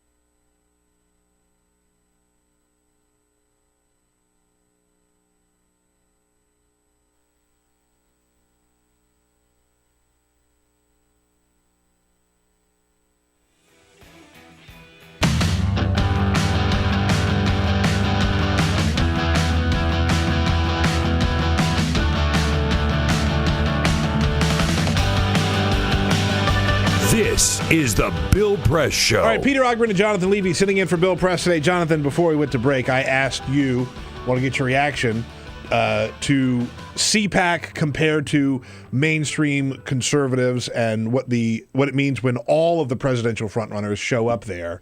What's your take on that in about 30 seconds? It means very clearly that the hard right of the party has sway, and everybody's got to go kiss the ring. Yeah. Jeb Bush, and to his credit, he didn't modify where he stands on a lot of stuff, but he still showed up with all the lunatics. He did, and he got booed. Jeb Bush got booed. And 100 people walked out on him. Yeah, walked out when he spoke, got booed. Led by a man in a tri-corner hat. Not even kidding. That's how most things go at CPAC, to be fair. We're going to talk more CPAC with Brendan James from Talking Points Memo right after this. Stay tuned. This is the Bill Press Show.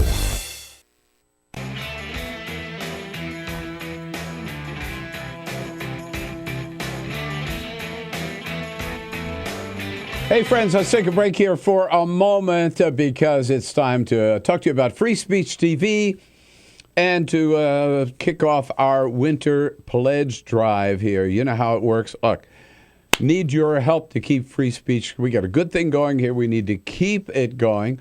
We're there working our butt off for you every day, bringing you the news of the day, giving you a chance to comment on the news. We're not the only ones, of course. Tom Hartman and Stephanie Miller and all the other good people on Free Speech TV. But it doesn't come for nothing. It may come to you for nothing. But it does cost a lot to keep Free Speech TV on the air. and Free Speech TV as an independent, totally, no restrictions, anything. We can talk about anything and say anything. The Free Speech TV we're able to do that because we get no government money, no corporate money, no foundation money. It's all the support of our viewers that keeps Free Speech TV on the air. So we need your help again, as generously as you can. Go to our website at freespeechtv.org. Make your pledge today, or just give a call at 877-378-8669. And to maybe inspire you to be as generous as you can, if you can just help with $60 a year or $5 a month, you'll get a Free Speech TV travel mug. For $120, the Free Speech TV travel mug, that's $10 a month, and a Free Speech TV t-shirt. And how about this? If you can help with $20 a month or $240, a Bill Press Show mug and an Equal Exchange African gift box. This is a special thing we put together, and part of the price of that will go to supporting nuns at the Panzi Hospital in the Republic of the Congo.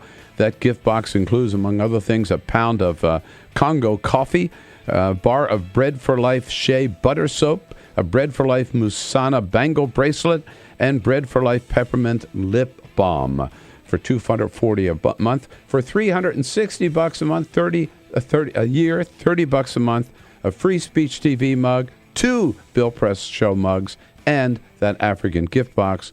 And again, the special prize, if you are in position where you could help Free Speech TV with $1,000, make your way to Washington. Carol and I will take you out to dinner, have a good time, and then bring you into the studio the next morning to meet everybody here, meet the Bill Press team, and to take part in the show.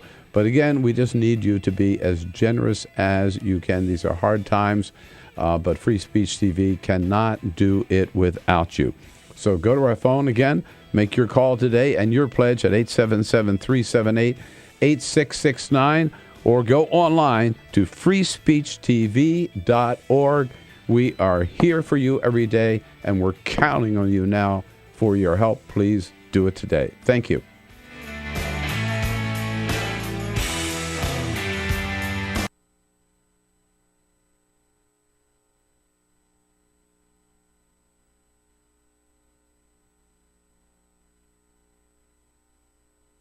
So, I'm kind of new here, but I've noticed a trend. My human does this funny thing where she goes around and gets all my toys, and then she hides them in that basket by the door. But it's always the same basket, and it's always in the same place. And then she acts so surprised when I find them, but, she's putting them in the same basket. Again. It's like, hello? That's where you put it last time. You were the worst at hide and go seek.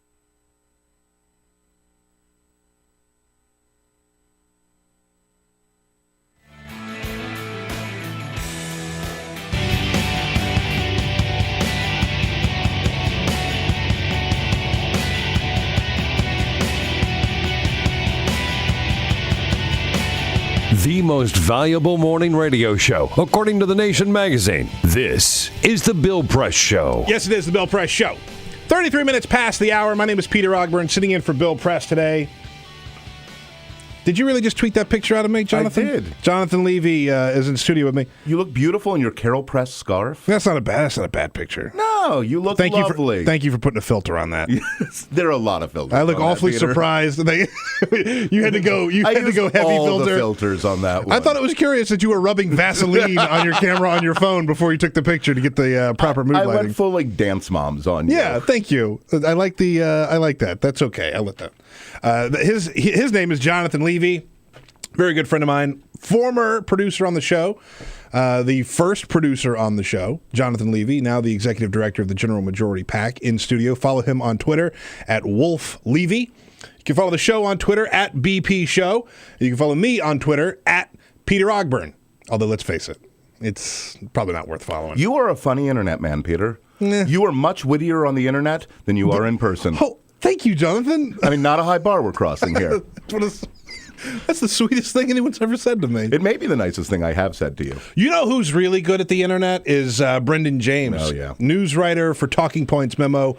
Make sure you're following him on Twitter at Deep _beige and read his good work at talkingpointsmemo.com. Brendan, hello. Hey, Peter. So you were covering CPAC this weekend. How was it? Was it entertaining? It was. I was lucky enough to be in New York City and not actually in the thick of it. Yeah. So I could walk away, at any given moment and get a smoothie or something if I was truly starting to sweat or really come down with fatigue. But it was still I think pretty intense an experience. So. There were a lot of angry people at CPAC. There was a lot of anger, not just from the speakers, but from the people in the audience. Sure. Well, one thing that jumped out at me during the proceedings I was going to bring up today is that several of the speakers, I think as many as three, threw around this quote from Reagan's appearance at CPAC in 1975. That was the second meeting of CPAC ever, if I'm not mistaken. And it was quoted by Cruz and Gingrich and I think maybe even Santorum. One of them kind of threw it out, and then they all were like, oh, that's really good. We should all say that. And the quote was Reagan's line about how the Republican Party should raise a banner of, quote, no pale pastels, but bold colors, which would make it unmistakably clear where they stand on issues. And so it just so happens I've just finished Rick Perlstein's massive and quite excellent book on the rise of Reagan and the Republican race for president in 76, which talks a bit about CPAC that year, and indeed the quote. So I thought I'd sprinkle in a little bit of history into this chat. Because CPAC, as it always has been, it was a ruckus that year, and there were some parallels with this year's event beyond just the Reagan thing. Most notably, and this is sort of a perennial thing about CPAC, is that the audience back then, as you point out, very angry, typically, they didn't just really bother to hide that they hated Gerald Ford. And Perlstein said that a blindsided political press, quote, came away from CPAC focused on the astonishing depths of revulsion against Ford. Now, obviously, there's no incumbent president this year, but I think you could slot Jeb Bush into that role of sort of besieged moderate quite easily. And some of the bile from the attendees this year might sort of sound eerie to him now, looking back at the 75 thing. One congressman from Maryland listed of the betrayals from Ford amnesty, not in this case for immigrants, but for draft dodgers, but that word cropped up a lot. Relentless pushing of détente, with the Soviet Union, which as far as I can tell is being relentlessly echoed today in conservative circles about Iran. And tomorrow we have Benjamin Netanyahu in town to sort of put his thumb on the scale there. And also, just like Gerald Ford, Jeb Bush, to me at least, seems extremely awkward so far on the national stage. Maybe he, we could talk a bit about that later with the speakers. But I mean, he didn't seem terribly comfortable, which I'm positive that with Sean Hannity next to you, asking questions and putting Hussein in the middle of Barack Obama's name, you probably wouldn't look very comfortable if you were anybody, but he was not comfortable. It's funny you mentioned Jeb Bush because all of the frontrunners were there except for Mike Huckabee. Yeah. And they all really played to the crowd except for Jeb Bush. Mm-hmm. And so how was he rewarded for that performance? Well, he got booed several times, and he kind of also choked on a straightforward question about the DHS drama. He said, "I don't know," which is generally frowned upon, I think. That's a whiff. That's not a good answer. He didn't have it at the park, but he tried to sort of pull off his brother's personality to the crowd, but as some have already pointed out, he doesn't really do the aw shucks act as well as his bro. He's not much of an affable buffoon. Yeah, he does have kind of the same Bush shoulder hunch thing sometimes when he really sort of climaxes on a point and just kind of the shoulders come up and his hands go out and they outstretch. But otherwise, there's not a lot of similarity between the two. And he got booed, and he sort of had to at one point say, "I feel your pain" to the crowd. Like it was a really weird way of saying "Don't yell at me." Is it like I know I'm not that great either.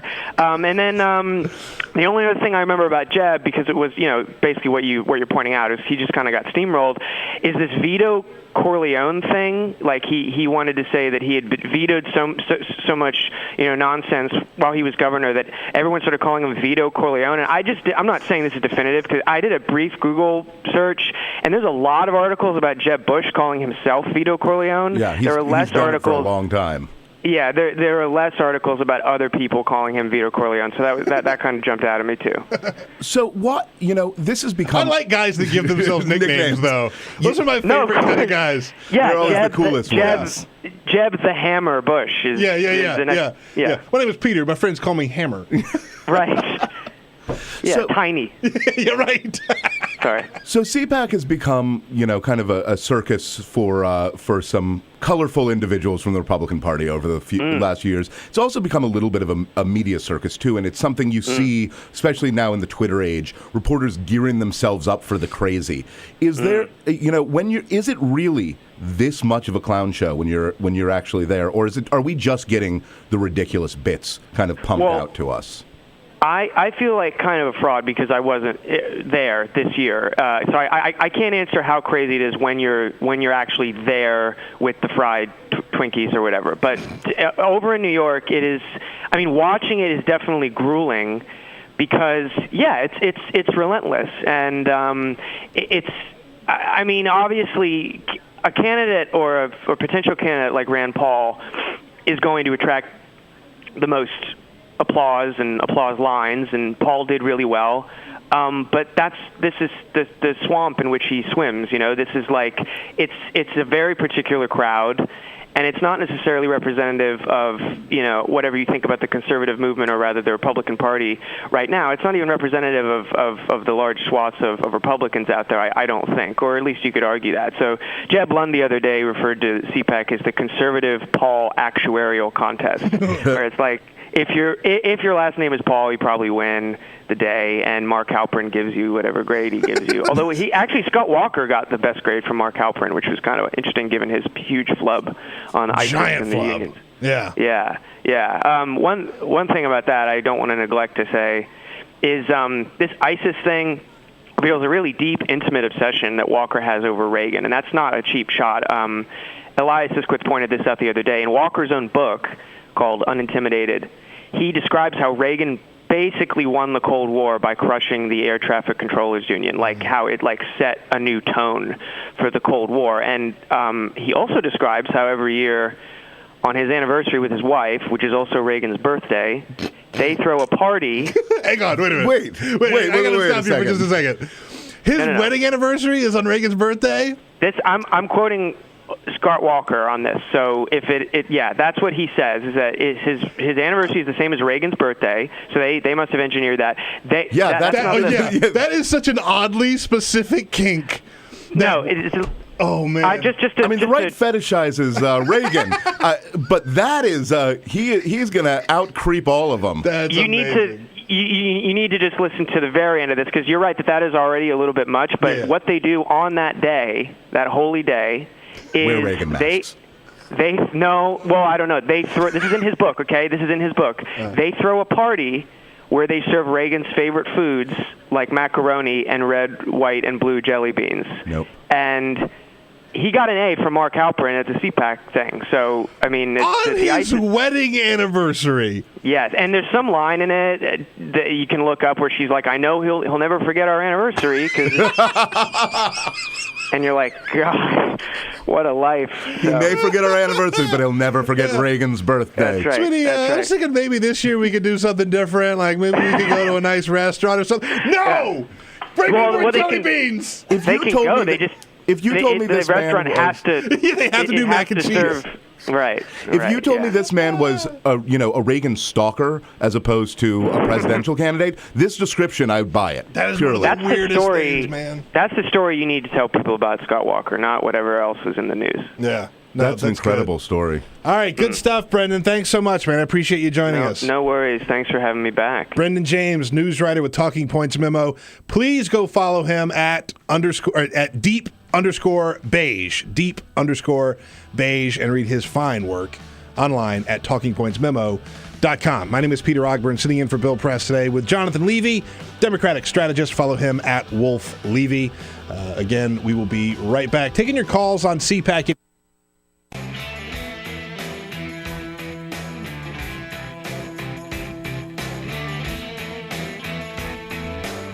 Hey, friends, let's take a break here for a moment because it's time to talk to you about Free Speech TV. And to kick off our winter pledge drive here, you know how it works. Look, need your help to keep free speech. We got a good thing going here. We need to keep it going. We're there working our butt off for you every day, bringing you the news of the day, giving you a chance to comment on the news. We're not the only ones, of course. Tom Hartman and Stephanie Miller and all the other good people on Free Speech TV. But it doesn't come for nothing. It may come to you for nothing. But it does cost a lot to keep a Free Speech TV on the air. And Free Speech TV as an independent, totally, no restrictions, anything. We can talk about anything and say anything. The Free Speech TV we're able to do that because we get no government money, no corporate money, no foundation money. It's all the support of our viewers that keeps Free Speech TV on the air. So we need your help, again, as generously as you can. Go to our website at freespeechtv.org. Make your pledge today. Or just give a call at 877-378-8669. And to maybe inspire you to be as generous as you can. If you can just help with $60 a year or $5 a month, you'll get a Free Speech TV travel mug. For $120, the Free Speech TV travel mug, that's $10 a month, and a Free Speech TV t-shirt. And how about this? If you can help with $20 a month or $240, a Bill Press Show mug and an Equal Exchange African gift box. This is a special thing we put together, and part of the price of that will go to supporting nuns at the Panzi Hospital in the Republic of the Congo. That gift box includes, among other things, a pound of Congo coffee, a bar of Bread for Life Shea butter soap, a Bread for Life Musana bangle bracelet, and Bread for Life peppermint lip balm for $240 a month. For $360 a month, $30 a month, a Free Speech TV mug, 2 Bill Press Show mugs, and that African gift box. And again, the special prize, if you are in position where you could help Free Speech TV with $1,000, make your way to Washington.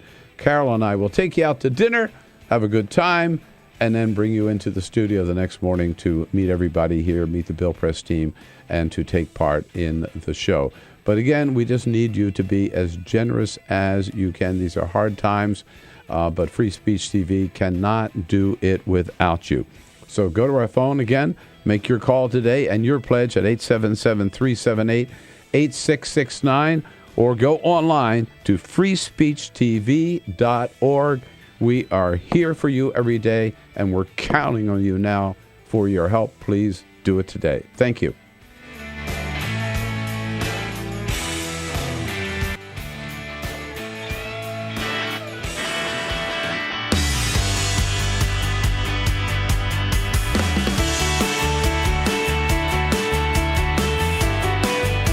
On your radio, on TV, and online. This is The Bill Press Show. It is The Bill Press Show, 47 minutes past the hour. My name is Peter Ogburn, sitting in for Bill Press today, along with my good friend, Jonathan Levy, Democratic strategist, executive director of the General Majority PAC. Jonathan, happy Monday. Happy Monday to you, happy Peter. Happy March. This is not a happy March so far. This is a brutal and angry March. We got 2 days in March. Both of them have been horrible. Been awful. Kids don't have school today because the sidewalks are completely iced over everywhere. Yesterday, it just kind of dumped this pissy mix of snow and ice rain. It was nasty. You're a poet. It was really... You paint a picture with words. I have a palette. I create. But you know what? It's been an ugly start to March, but starting my morning with you, Peter, that kicks my week off right. Ting. Thanks, buddy. Seeing your smiling face across from me here. I get to say that every day. You are a lucky lady. Yeah. I hope you know that. Yeah, a lot of lucky people on this show. A lot of lucky people. We're talking CPAC and continuing to take your calls at 866-55-PRESS, 866-557-7377. Sam in Rochester, New York. What's happening, Sam?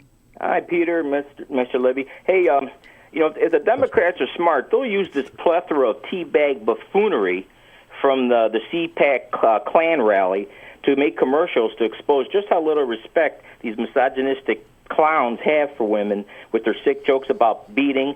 wife beating, expose how homophobic they are by not even allowing the log cabin Republicans to speak, and expose how male, stale, and pale they are with their racist jokes and their support for all these policies that hurt the poor, the middle class, and people of color. Rackham, phenomenal call from Male, Sam. stale, and pale. That's a very good call. I appreciate that call. I like that. But Sam's right on this point. This is, and you asked earlier, about what it means for the top, the front runners in the Republican Party to come to this. They do run this risk where when you have to go in front of the crazy and you have to say the crazy, that's on tape. It's kind of like there's so much stuff out of the Ted Cruz that is just out of his speech. It was just not good. The beating of the wife thing is a bad joke. But look, as much as I want it to happen, Ted Cruz is not going to be the nominee for the Republican Party. That's another good point. I would do the happiest little jig you've ever seen, and let me tell you, I'm quite the jigger. I've seen a lot of your happy jigs. Yes, they're pretty really sight. something to watch. But Ted Cruz is not going to be the Republican nominee. If he is, we're in great shape. Yeah, we're in fabulous shape. Nothing to worry about. Hillary Clinton or whoever the Democratic nominee could be.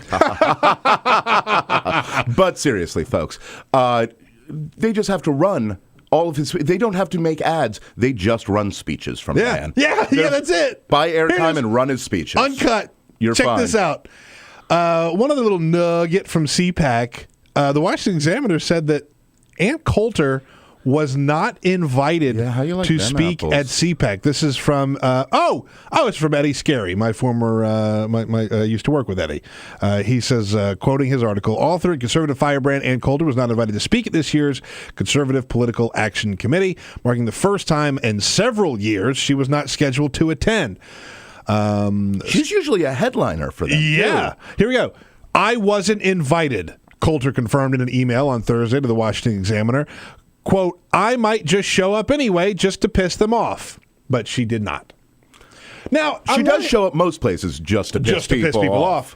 But it's on one hand, I was thinking like, oh, okay, well, maybe CPAC gets it that someone kooky like Ann Coulter, who just shows up to throw bombs, isn't invited at a place like this, and they're going to have to grow up if they want to compete with. So that's why they brought in the Duck Dynasty. That's why they brought in Duck Dynasty to win a Freedom of Speech Award. Did you play that last clip again, Elisa, where he goes this rant about STDs and how widespread they are? Mm-hmm. And he says the only way that you can prevent STDs is to have one man and one woman and never stray and never leave. Doesn't mention, protection or anything like that. Or reality. And then he ends it. But he thinks it's like 1970 or something. What if you have one man and one man, but you are completely monogamous for your whole life? That would prevent against You're it. You're going to go to hell. No. Right, but hell isn't an STD. That's right. That's right. All right, here, let me hear the let me hear the Duck Dynasty. There is a penalty to be paid. Preach. From what the beatniks and then morphed into the hippies. Beatniks. You say, what do you call the 110 million people who have sexually transmitted illnesses? It's the revenge of the hippies. The hippies. Sex, drugs, and rock and roll have come back to haunt us. In a bad way. If I hopped in a time machine? Beatniks and hippies. First of all, this man is wearing a American flag bandana and has a beard down to his toes. Yeah. So, the term hippie... He's wearing camouflage. Yes. He's a grown man that's not hunting, wearing camouflage in an urban environment. In a very urban environment. Wearing camouflage, got a beard down to his belly button. He's talking the beatniks and the hippies. But this is what the conservatives do.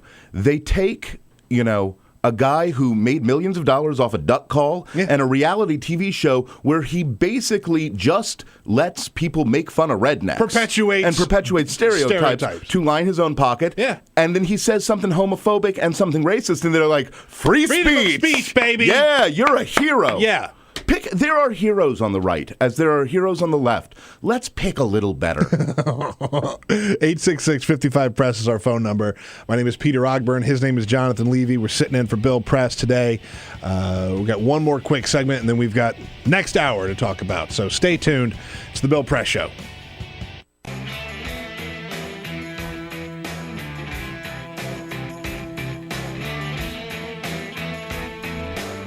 Hey, friends, let's take a break here for a moment because it's time to talk to you about Free Speech TV and to kick off our winter pledge drive here. You know how it works. Look, need your help to keep free speech. We got a good thing going here. We need to keep it going.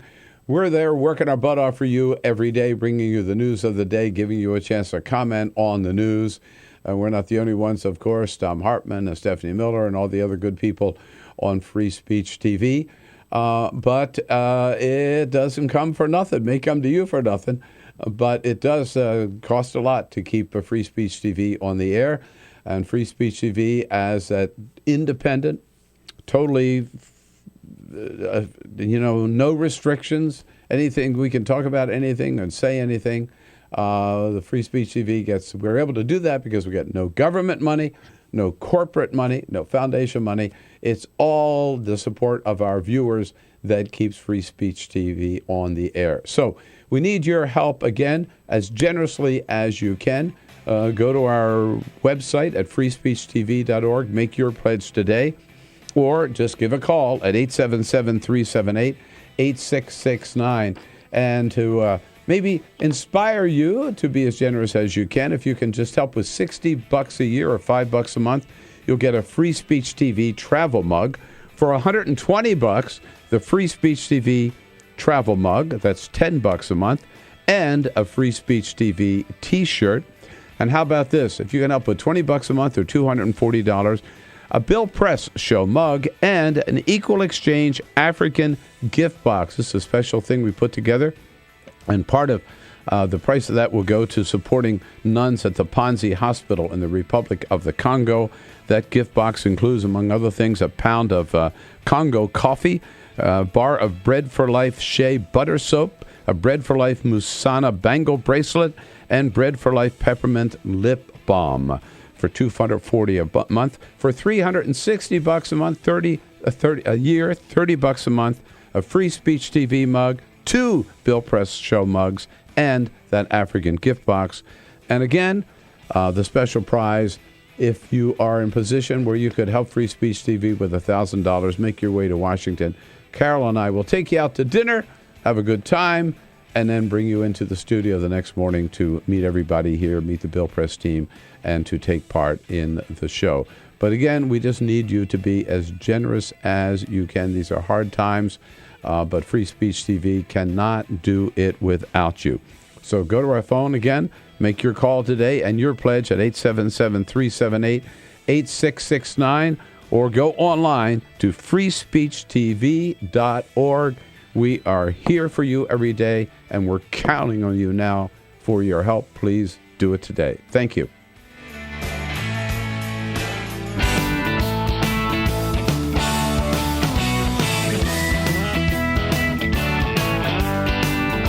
This is the Bill Press Show. Yes, it is the Bill Press Show.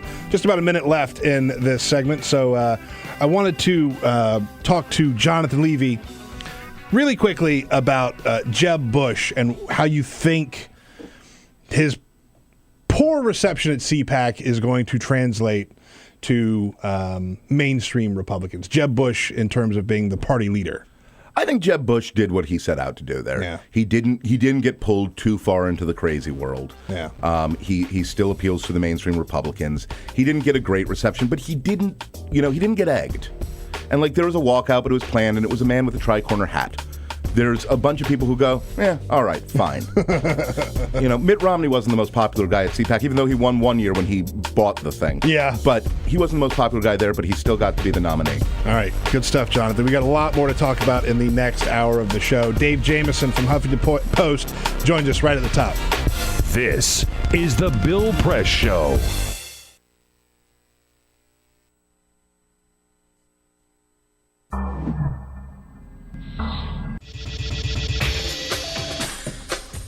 Tune into Free Speech TV for Democracy Now!, a national, independent, award-winning news program bringing you people and perspectives rarely seen on corporate media.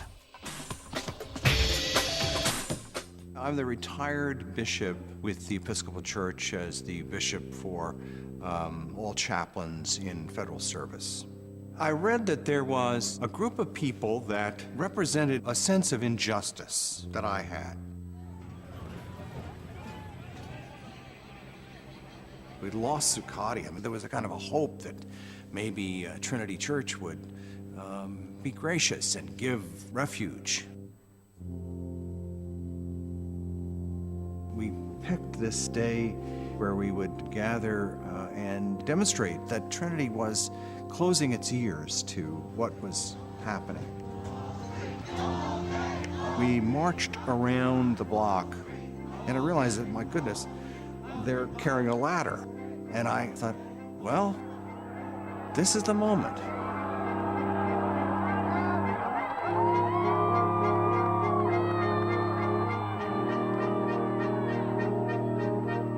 You could feel a spiritual presence. You could feel a certain something.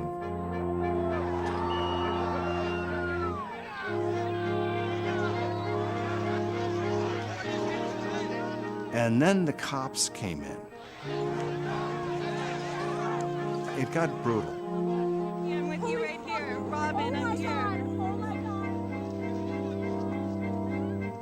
The church needed, in this moment in history, to stand alongside of these protesters. The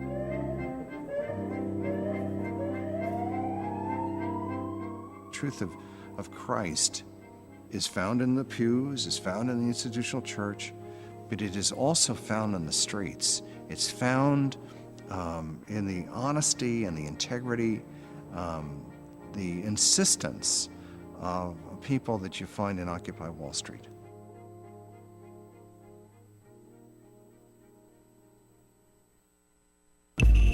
Tune in to Gay USA with hosts Ann Northrup and Andy Hum for in-depth coverage of lesbian, gay, bisexual, and transgender news. Watch Gay USA every week, only on Free Speech TV. What the frack? What the frack? What the frack? What the frack? President Obama, are you fracking kidding me? Reopen the EPA studies. In Texas, Wyoming, and Pennsylvania. Fracking pollutes our oceans. Fracking poisons our water. Fracking makes climate change worse. Fracking relies on toxic chemicals that cause cancer. Ban fracking now. Ban fracking now. Go on. Ban it. Ban fracking now. Please.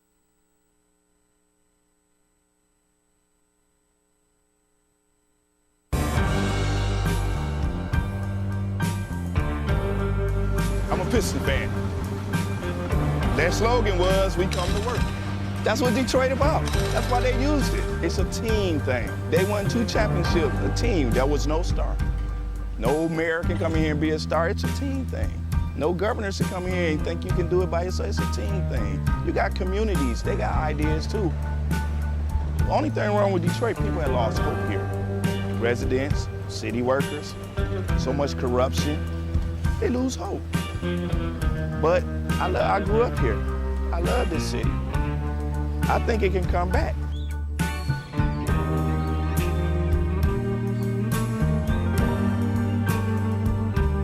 I've been working for the city 24 and a half years. Within the last 10 years, we took 4 pay cuts, and then an additional 10% wage cut. I've lost a home. When you take all of the decisions out of the city of Detroit, all of us, then what do you have? Exactly what we got. A lot of problems. Every time the city seems to fall into a problem, it's always on the backs of us workers. You wake up out of a dead sleep and you jump behind the wheel and take off driving and try to get everybody there safe, not knowing really what you're pulling up to. I'm not eligible for Social Security, so the pension is my sole salary at this point. We've been in business here 39 years. We've seen a lot of changes in Detroit. The area was a lot of industry, a lot of city workers. It's getting very tough for the city workers. It's getting tough for us as a business people. Response times are increasing because of the closing of companies, which takes your insurance rate through the roof. So all the things that affect us affect the citizens. I worked for the city in different capacities for 29 years. I feel like an old jacket. They use me up and they throw me away. In my condition, nobody's gonna hire me. I'm 68 years old. Half the times, I can't get my blood pressure medicine. It's either feeding myself blood pressure or paying bills. 754. By the time they take all the deductions for my I had my car insurance, my house insurance, and my health insurance taken out. So the time they take all that, I'll get about $300 after they take all that out. I don't understand it. I can't see how the governor is allowing this to happen and what they're doing to and they want to blame it all on the seniors. Not only the seniors, but the city workers. And we worked hard. I know I worked hard. I've been in Detroit since 1946. I was 14 years old when I came in. I don't live large at all. I wish I could. I don't know when the last time I've been shopping. I only get $1,100, and I'm 81 years old. And I need every penny that I can get and that I do get. And I'm very, very upset about the idea of them taking away my pensions that I worked 30 years for. I think it's terrible that they talk about Detroit like they do, because Detroit has been very good to me. I have a lot of city workers coming in with their uniforms on, Detroit Water Department, Police Department, Fire Department. I get a lot of people, the Border Patrol come in. So if I lose that customer base, I'm going to be in a position where I might have to close down. If they take away their pensions, if they start cutting jobs, it's going to cut into a large percentage of not only our business, but other businesses that are in the city of Detroit. We're here. We've been here for 26 years. We're still trying to do business in the city. Detroit.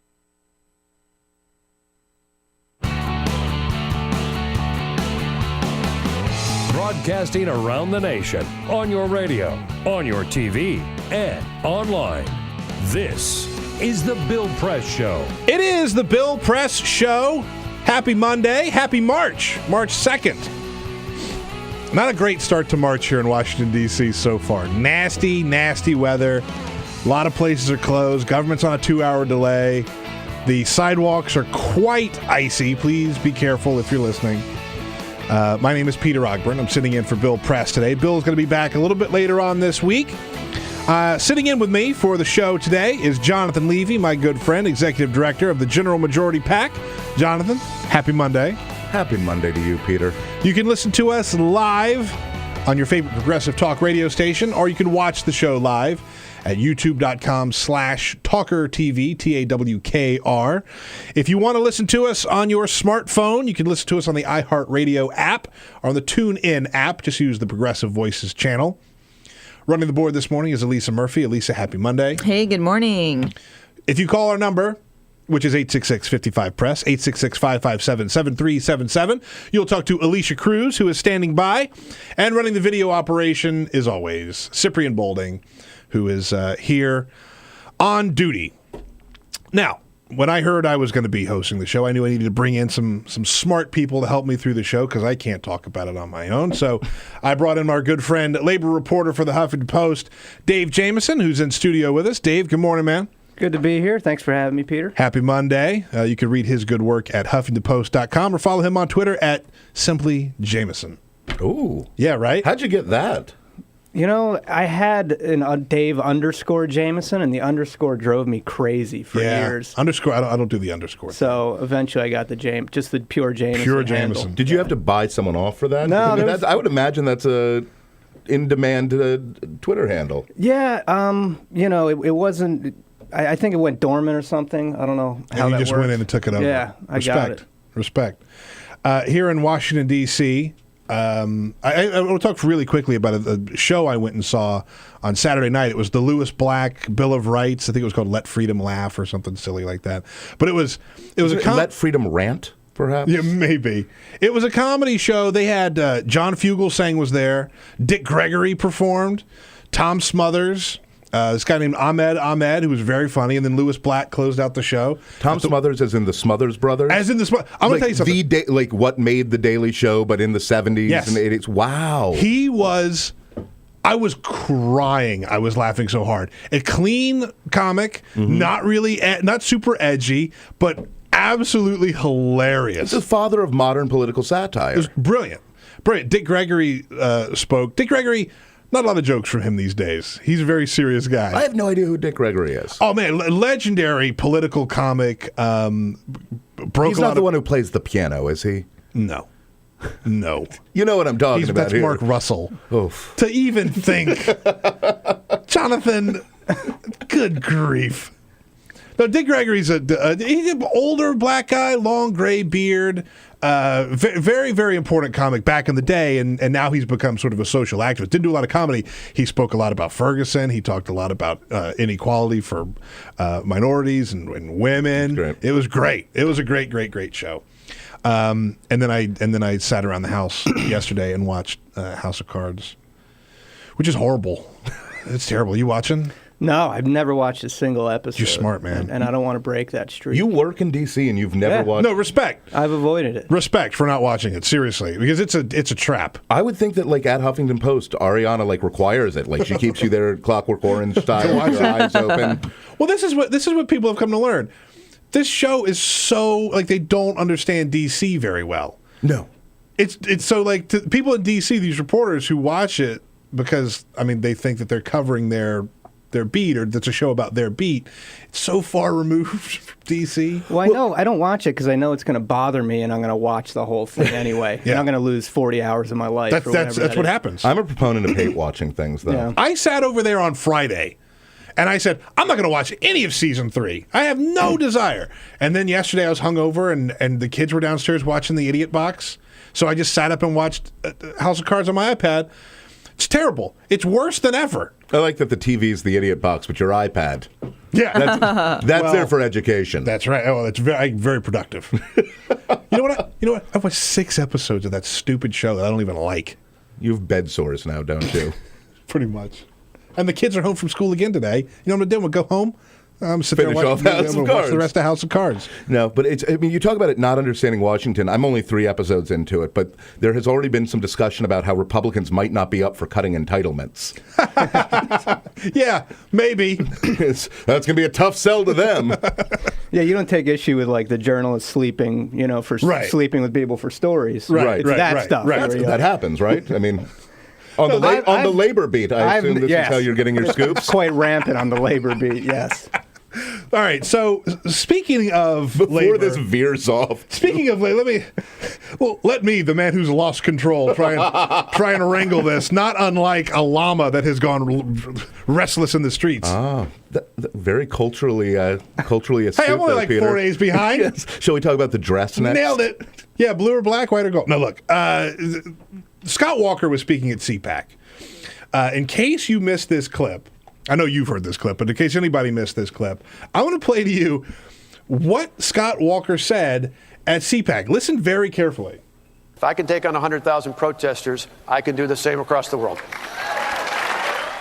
He is comparing union protesters to terrorists.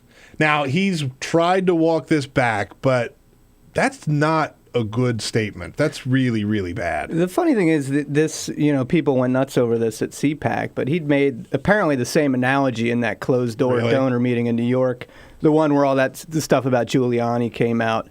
Walker had used kind of the same analogy.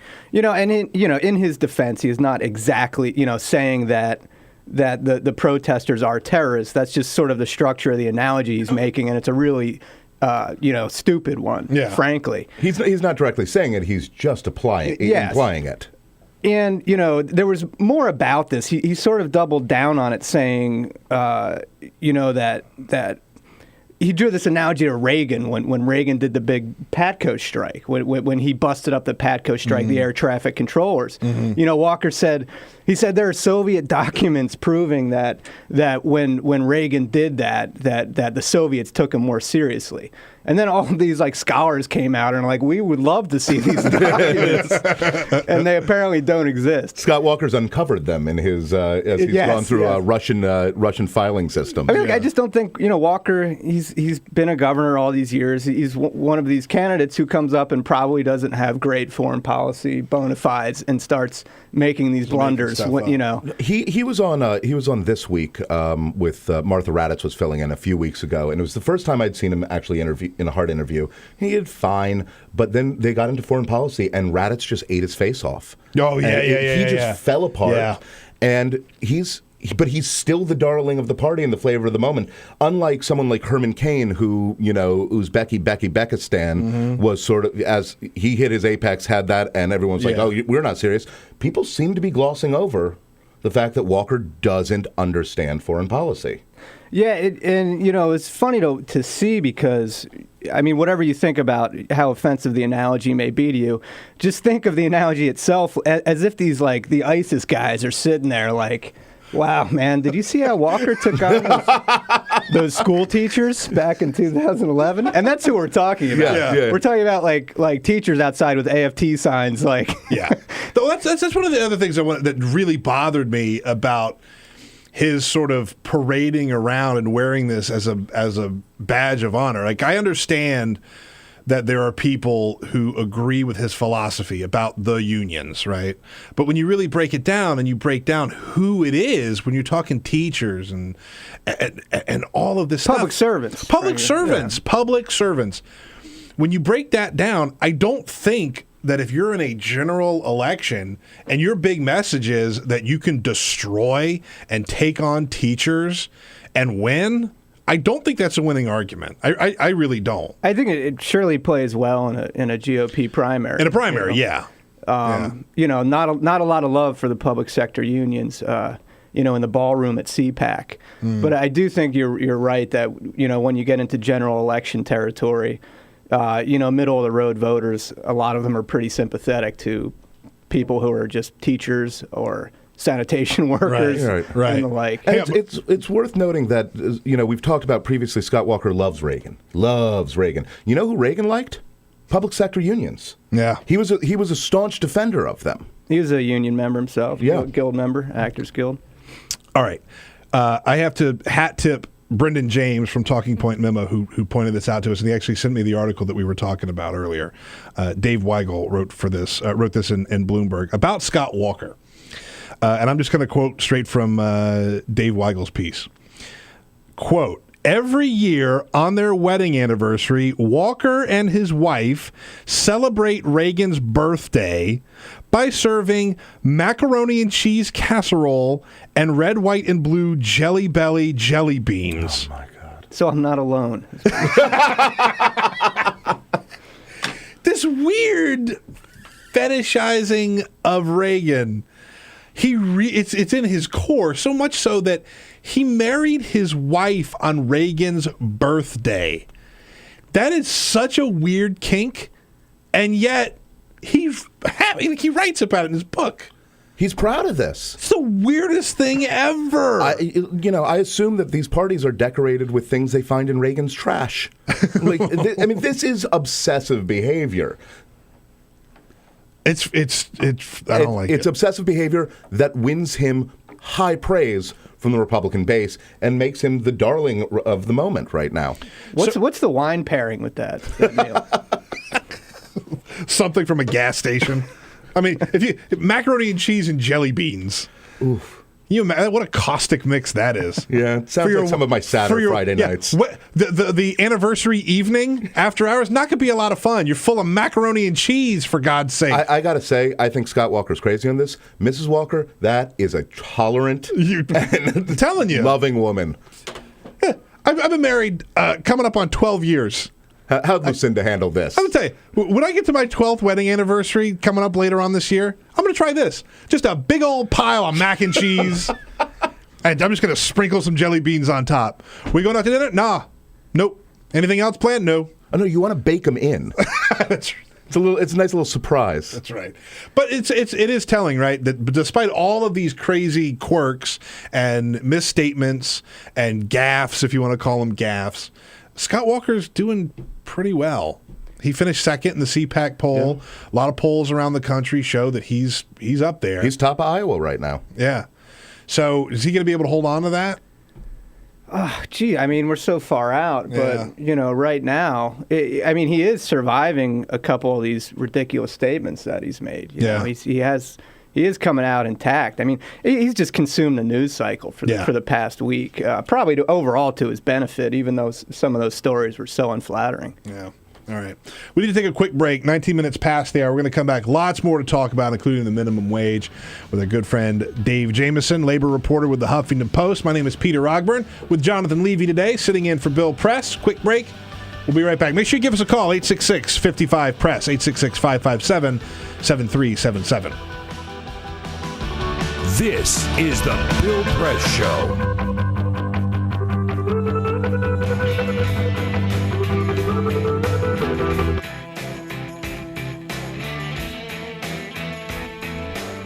Hey, friends, let's take a break here for a moment because it's time to talk to you about Free Speech TV and to kick off our winter pledge drive here. You know how it works. Look, need your help to keep free speech. We got a good thing going here. We need to keep it going.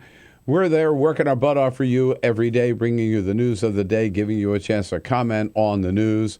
We're not the only ones, of course. Tom Hartman and Stephanie Miller and all the other good people on Free Speech TV.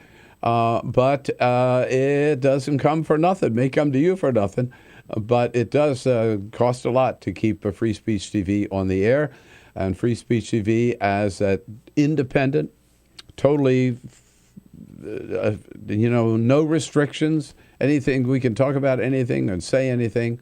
The Free Speech TV we're able to do that because we get no government money, no corporate money, no foundation money. It's all the support of our viewers that keeps Free Speech TV on the air. So we need your help, again, as generously as you can. Go to our website at freespeechtv.org. Make your pledge today. Or just give a call at 877-378-8669. And to maybe inspire you to be as generous as you can. If you can just help with $60 a year or $5 a month, you'll get a Free Speech TV travel mug. For $120, the Free Speech TV travel mug, that's $10 a month, and a Free Speech TV t-shirt.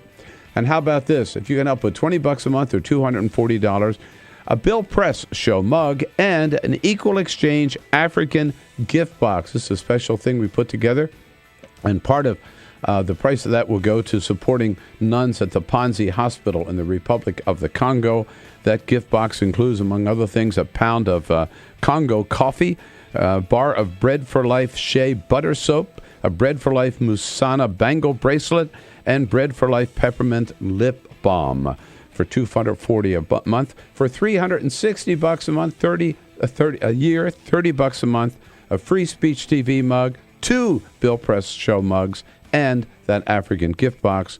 And again, the special prize, if you are in position where you could help Free Speech TV with $1,000, make your way to Washington.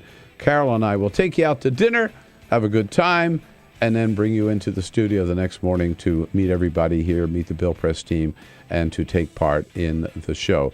But again, we just need you to be as generous as you can. These are hard times, but Free Speech TV cannot do it without you. So go to our phone again, make your call today and your pledge at 877-378-8669, or go online to freespeechtv.org. We are here for you every day, and we're counting on you now for your help. Please do it today. Thank you.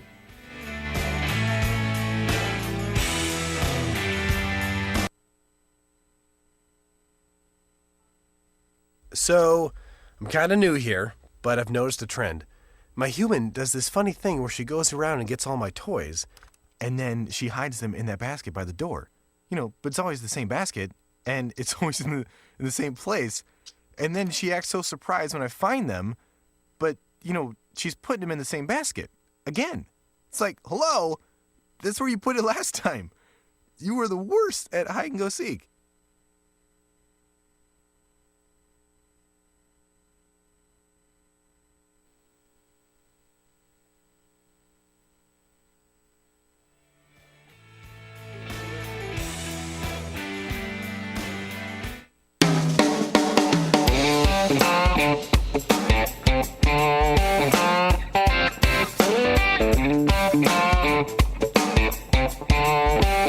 This is the Bill Press Show. Yes, it is the Bill Press Show, 23 minutes past the hour. My name is Peter Ogburn, sitting in for Bill Press today, along with Jonathan Levy, Executive Director of the General Majority PAC, and very good friend of mine. Follow him on Twitter, @WolfLevy. And we're joined by Dave Jamieson, labor reporter for the Huffington Post. Follow him on Twitter, @Jamieson. Let's take a quick call. Catherine in Madison, Wisconsin, in Scott Walker's backyard. Catherine, thank you for the call. Oh, thanks a lot for having me on. Listen, I think people should really educate themselves a little bit more about Scott Walker. We have something called the Wisconsin Citizens Media Cooperative, and they have an article up about 4 things you should know about Scott Walker before it's too late. And they have a lot of links to other things people have written and, facts about him. You should hear how he said he got his bald spot. He even had to make up a big story about that. He bumped his head or something is what he claims. On the kitchen cabinet. Right. And then when the doctor fixed the scar, he said the hair would never grow back. What? Yeah, that's why I'm balding too.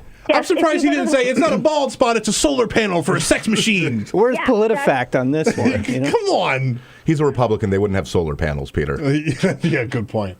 All You right. really have to read this article. He also, is so good at divide and conquer. It's just amazingly bad. Oh, and his wife, Tanette, her father was a union man. Really? Interesting. Very And- interesting. And when he was, when all the brouhaha was happening in 2011, she was upset about what was going on. So she asked him, did he really have to do that? And then he explained it to her, and she understood. Very interesting. All right, Catherine, I appreciate the call. Thank you for calling in, 866-55-PRESS. You've been up in Madison recently, right, Dave? Yeah, I was there last week. That's how I dodge CPAC. Smart. It's a good way to get out of town. It's less brouhaha right now than it was in 2011, even though some bad stuff's happening. It is, yeah. So 2011 was Act 10. That's when they were stripping collective bargaining rights from public sector workers. There's like 100,000 people out there then.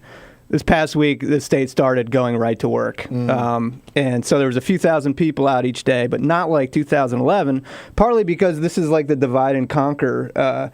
Those were Walker's words about taking on unions, divide and conquer. And so the public sector was already taken care of. The right to work is really going after the private sector. Let's stop for a second, just because right to work gets confusing when you say that. That is a pure Republican term. It is. To make something that takes away a lot of power of workers sound like it's really good for workers. So what it is, I'll give you the very brief rundown explanation of how right to work works. So in the U.S., under labor law, when you unionize a workplace, the union's got to represent everybody. They don't have a choice in that, right? Because of that, they want a contract where everybody's got to chip in and pay their fair share of fees. Right to work makes contracts like that illegal. So what it does is give people the right to bounce out of the union if they want. And that leads to what unions call free riding or freeloading. So people get the benefits of people the enjoy work the benefits of a union contract without helping underwrite all the bargaining costs that go with it. And what's important to remember, because it gets lost in all this, what a union is, it is essentially a lobbying arm for working people. It's a democratic body. Right to work. We've already seen in Michigan. Rick Snyder very similarly, like Walker said, I have no interest in this. I don't care about right to work. All of a sudden, it's like, all right, I guess I'm signing the bill. That's what happened in Michigan. Michigan went right to work, and their numbers are already way down just in 2 years.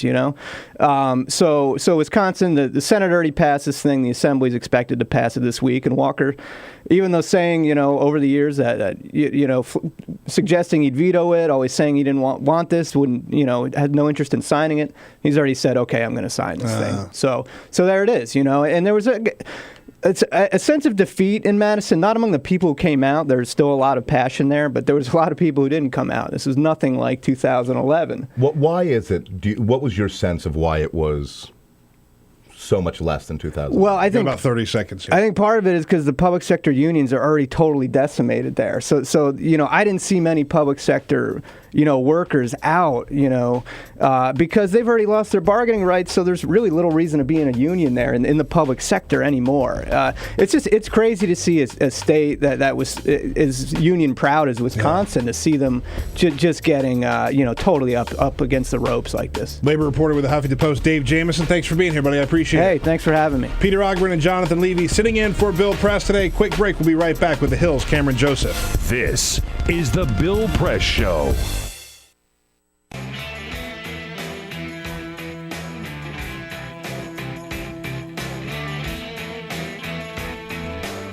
Hey, friends, let's take a break here for a moment because it's time to talk to you about Free Speech TV and to kick off our winter pledge drive here. You know how it works. Look, need your help to keep free speech. We got a good thing going here. We need to keep it going. We're there working our butt off for you every day, bringing you the news of the day, giving you a chance to comment on the news. We're not the only ones, of course. Tom Hartman and Stephanie Miller and all the other good people on Free Speech TV. But it doesn't come for nothing. It may come to you for nothing. But it does cost a lot to keep Free Speech TV on the air. And Free Speech TV as an independent, totally, no restrictions, anything. We can talk about anything and say anything. The Free Speech TV we're able to do that because we get no government money, no corporate money, no foundation money. It's all the support of our viewers that keeps Free Speech TV on the air. So we need your help again, as generously as you can. Go to our website at freespeechtv.org. Make your pledge today. Or just give a call at 877-378-8669. And to maybe inspire you to be as generous as you can. If you can just help with $60 a year or $5 a month, you'll get a Free Speech TV travel mug. For $120, the Free Speech TV travel mug, that's $10 a month, and a Free Speech TV t-shirt. And how about this? If you can help with $20 a month or $240, a Bill Press Show mug, and an Equal Exchange African gift box. This is a special thing we put together, and part of the price of that will go to supporting nuns at the Panzi Hospital in the Republic of the Congo. That gift box includes, among other things, a pound of Congo coffee, a bar of Bread for Life Shea butter soap, a Bread for Life Musana bangle bracelet, and Bread for Life peppermint lip balm. For $240 a month, for $360 a month, $30 a month, a Free Speech TV mug, 2 Bill Press Show mugs, and that African gift box.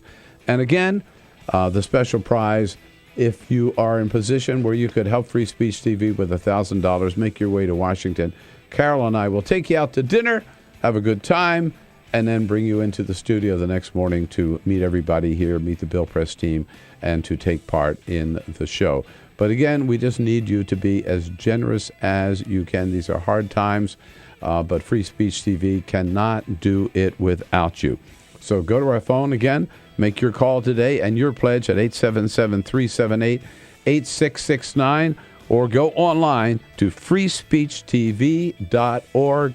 We are here for you every day, and we're counting on you now for your help. Please do it today. Thank you.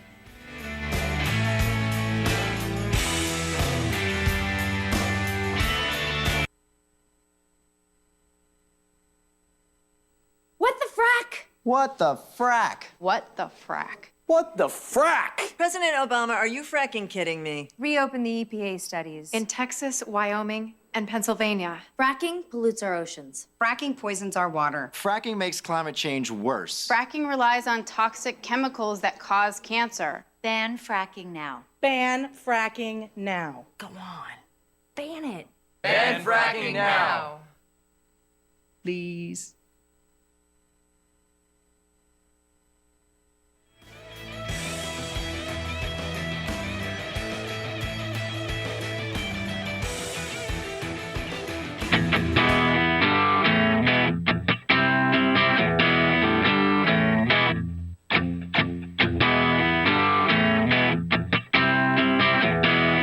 Connect with The Bill Press Show on Twitter. Follow us at BP Show and tweet using the hashtag WatchingBP. This is The Bill Press Show. Yes, it is The Bill Press Show. My name is Peter Ogburn, sitting in for Bill Press today. I've brought along my good friend, very smart, talented man, and former producer here on The Bill Press Show, Jonathan Levy. He's the executive director of the General Majority PAC, and he's on Twitter at Wolf Levy. Jonathan, thank you for coming in. I just come for the coffee. You guys have very good coffee. We have good coffee. We have really good coffee. You know what? I've given up caffeine. What? Yeah, I've given up caffeine. How do you do the show giving up caffeine? Don't you start at like 6 in the morning? Here's the deal. With us is staff writer for The Hill, Cameron Joseph. Follow him on Twitter at Cam_Joseph. Thank you for being here, Cam. Oh, thanks for having me. I gave up coffee like 3 or 4 weeks ago. Because this isn't a Lent thing or anything. No. Come on. I was going to say. You know me well enough. You know what was happening is I used to drink like 6 cups of coffee a day because I'd wake up and I'd have a couple cups coming in and I'd just drink all throughout the show and then I'd keep going and then I'd have like a latte later on. Like it was too much. And then when I didn't have coffee, just the worst migraine headaches would knock me on my ass for like a full day. And so I said, you know what? At time I need to back off the coffee, so I stopped doing coffee. And I'm not getting the headaches anymore. Although chocolate has a lot of caffeine in it, so I ate a chocolate chip cookie the other day. It felt like I'd taken acid. Buzzing, yeah. It was great. I think you sure it was a normal chocolate chip cookie, right? Now that that's a good cookie. Now that laws have changed here. Oh man, it was a totally different cookie. I think Elisa was saying that she actually thinks that my temperament has gotten even better. Yeah, he's much more subdued. You had nowhere to go, but I've been very, I think I've adapted nicely to personality-wise, you have hit rock bottom previously. Thanks. Said with love. Yeah. Remember, it's very icy out there. If you're in Washington D.C., be careful. The sidewalks are icy. Schools are closed in most of the areas around town. So just saying, be careful out there. All right, Cameron Joseph. So much to talk about with you.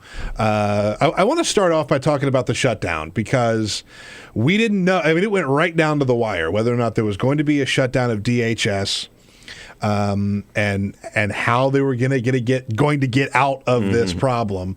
They got out of it by continuing funding, extended funding for a week. Yeah, 1 week. Is this how we govern now? It's amazing to me. I just feel like House Republicans are their favorite game is chicken, and it's not even with chicken against the Democrats. It's like Boehner and House Republicans are playing chicken because like Boehner's like, guys, can we do this? No. I guess we okay. Let's wait 20 more minutes. Is 20 more minutes good, guys? Oh no, can't. Okay, we have 7 minutes, guys. 7 minutes. We have to do this right now, guys. 7 minutes. Come on. 4 minutes. Oh, okay, got it. One vote over, and and that seems to be I mean not just on this issue, but on a lot of these really tough votes, especially the funding votes, where they realize exactly how bad they're going to look, but they can't cave until they have to cave. And it's one of those, they've only actually gone over once to like the disastrous point with the last shutdown. The DHS shutdown is not good optically for them. Mm-hmm.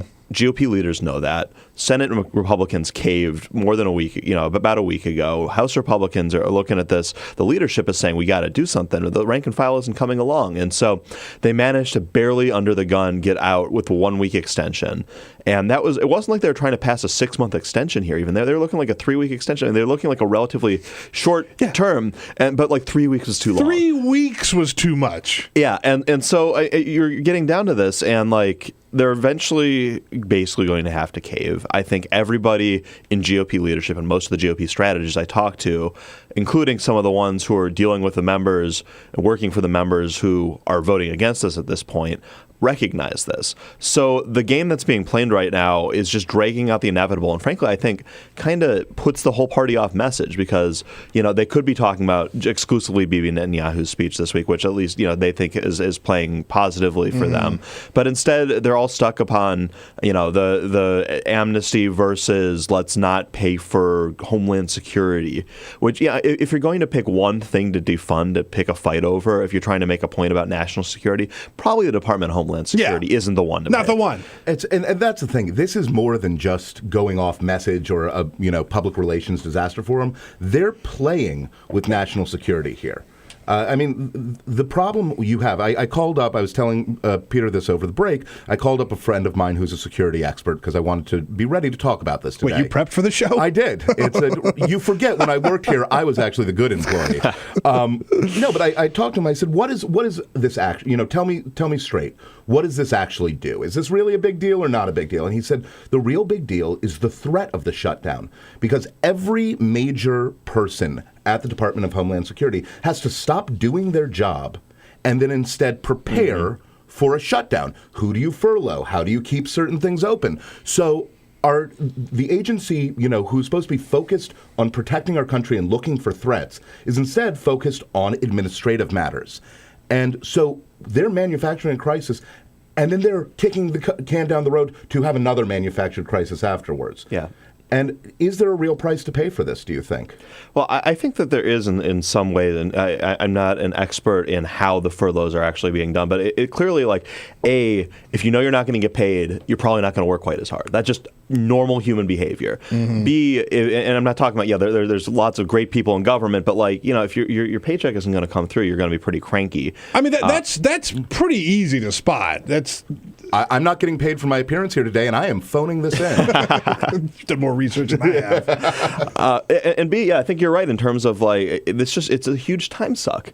And if we're looking at, the whole Reagan peace through strength ideal that the Republicans say that they follow, it's hard to make the argument, just from the optics of this. I'm not going to weigh in on who's right, who's wrong. But from the optics of this, if you're saying, what Obama is doing is undercutting our national security, but then you're just making this easy argument for Democrats. Yeah. And the smart Republican strategists I know are just tearing their hair out over this. They're really upset about this. And all they've managed to do is extend this fight for a few more weeks where they're eventually going to have to cave. Like, there's no way out of this box, and they've done this before. So the fight that they're having, most people know they're going to lose, and they're just unwilling to get there, and they're unwilling to give up at this point, and it just drags out this ugly fight that's problematic for them. Now, I don't think it's going to be affecting the election in 2 years. A threat of a government shutdown, no one remembers. The real government shutdown didn't have any impact in 2014, but it's not helpful for them now. Part of this, I think, also gets to where McConnell and Boehner both said after the most recent election, we're going to show the American people how government should be, how you're supposed to govern. There won't be any shutdowns. There won't be any shutdown fights. Yeah. They got that on the table really quickly. And here we are, and we're in the middle of another shutdown fight. John Boehner was asked on, I think he was on CBS, where they asked him flat out, you have that clip where they asked him flat out whether or not he can control his party. Can you lead those members? I think so. I'm not going to suggest it's easy. I think so. Can you lead your members? Stirring in Speaker of the House words. I think so. Gosh, it's tough, though. I've got a shot. And what's really amazing to me, this is the largest GOP majority since around World War II. So, that was part of the Boehner's argument when he was trying to get funding when the senators and the Senate side was drawing all the money was, hey, guys, I know we have the majority, but look at the mess that this is right now. If we get an extra 15 members, and they picked up 13 seats, this is a huge GOP majority. Mm-hmm. And so they can lose 30-something votes on this. They can lose as much as Nancy Pelosi could lose in 2010 when she was passing this legislation, and they still can't get it done. And even with Democratic votes on some of these things, they still can't get this done. So it shows how much of the GOP conference is on this and doesn't agree with Boehner and won't go along with Boehner strategically on a lot of this. Doesn't mean they don't like him as a person.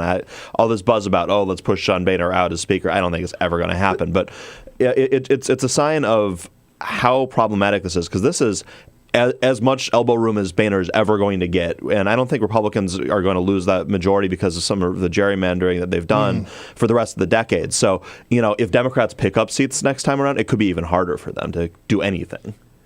Yeah, well, I mean, there has been a talk of, the fracture in the Republican Party for a while now, and now we're seeing it really exposed. And it's, I like Harry Reid's been wearing sunglasses for health reasons, but it also like he's kicking back and just being like, all right, you guys wanted to do this? Do this.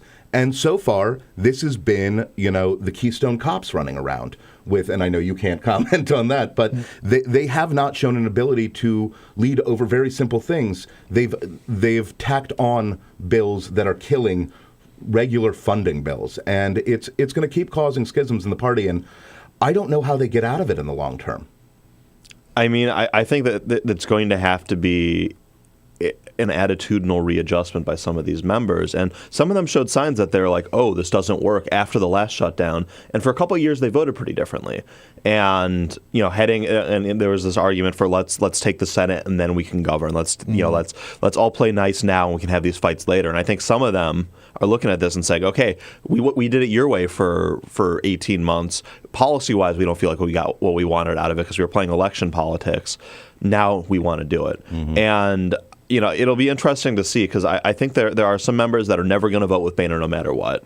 There are some members that are always going to be in his camp. And there is this swing of 20 to 30 members that are ideologically more conservative, are systemically more unyielding, but when push comes to shove, at these major moments, have more often than not gone along with him, and I think you finally. I mean, the votes that flipped in the last 3 days of this, you can kind of see where that bend in the caucus is, where the Boehner pleading and crying in private meetings gets people over the line, or just so there is that, and it's how that group operates is really how the House is going to operate, because Democrats are pretty unified right now because they've basically eliminated all their centrists, and so it's a pretty liberal progressive bloc in there, and they're not going to be willing to bend on some of these tough votes anymore. All right, staff writer for The Hill, Cameron Joseph, is in studio. My name is Peter Ogburn. I'm filling in for Bill today, along with Jonathan Levy, Executive Director of General Majority PAC, Democratic strategist, and good friend of the show. We're going to take a quick break. We got lots more to talk about. Give us a call at 866-55-PRESS, 866-557-7377, and we'll be right back talking CPAC with Cameron. Stay tuned.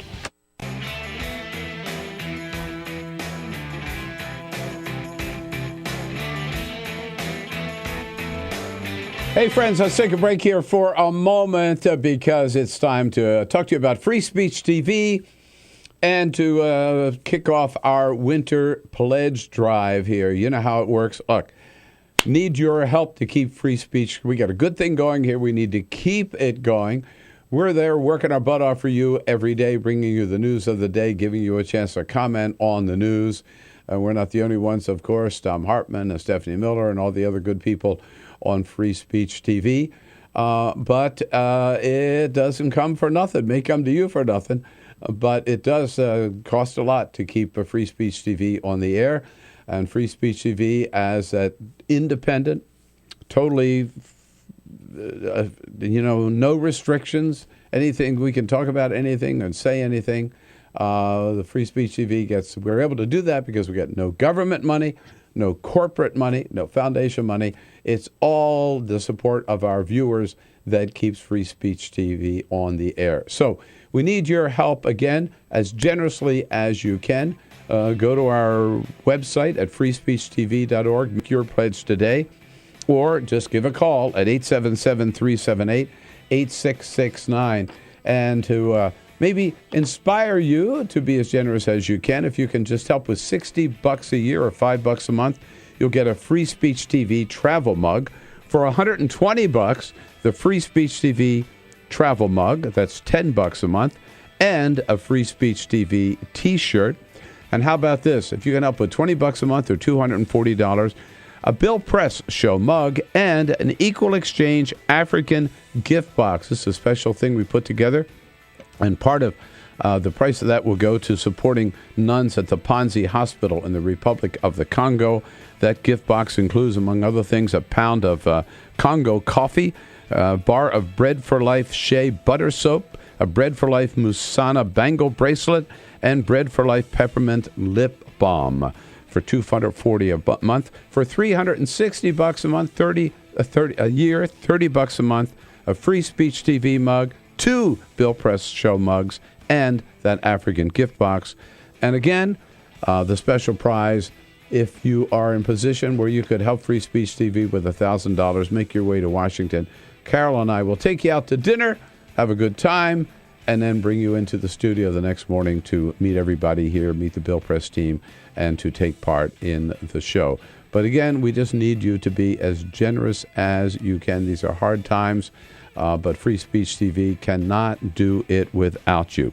So go to our phone again, make your call today and your pledge at 877-378-8669, or go online to freespeechtv.org. We are here for you every day, and we're counting on you now for your help. Please do it today. Thank you.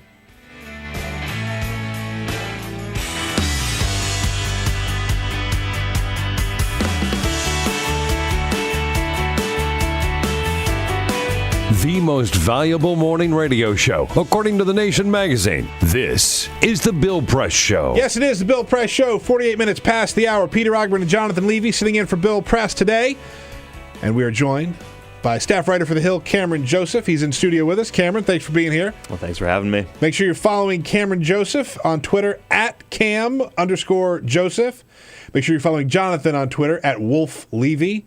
And I'm also tweeting at Peter Ogburn. So make sure you check all those. Oh, and then and there's also the show. Yeah. Hey now. At BP Show. Follow that one first. That's the most important one. That's how I put food on my family. At BP Show. Make sure you follow all those fine Twitter accounts.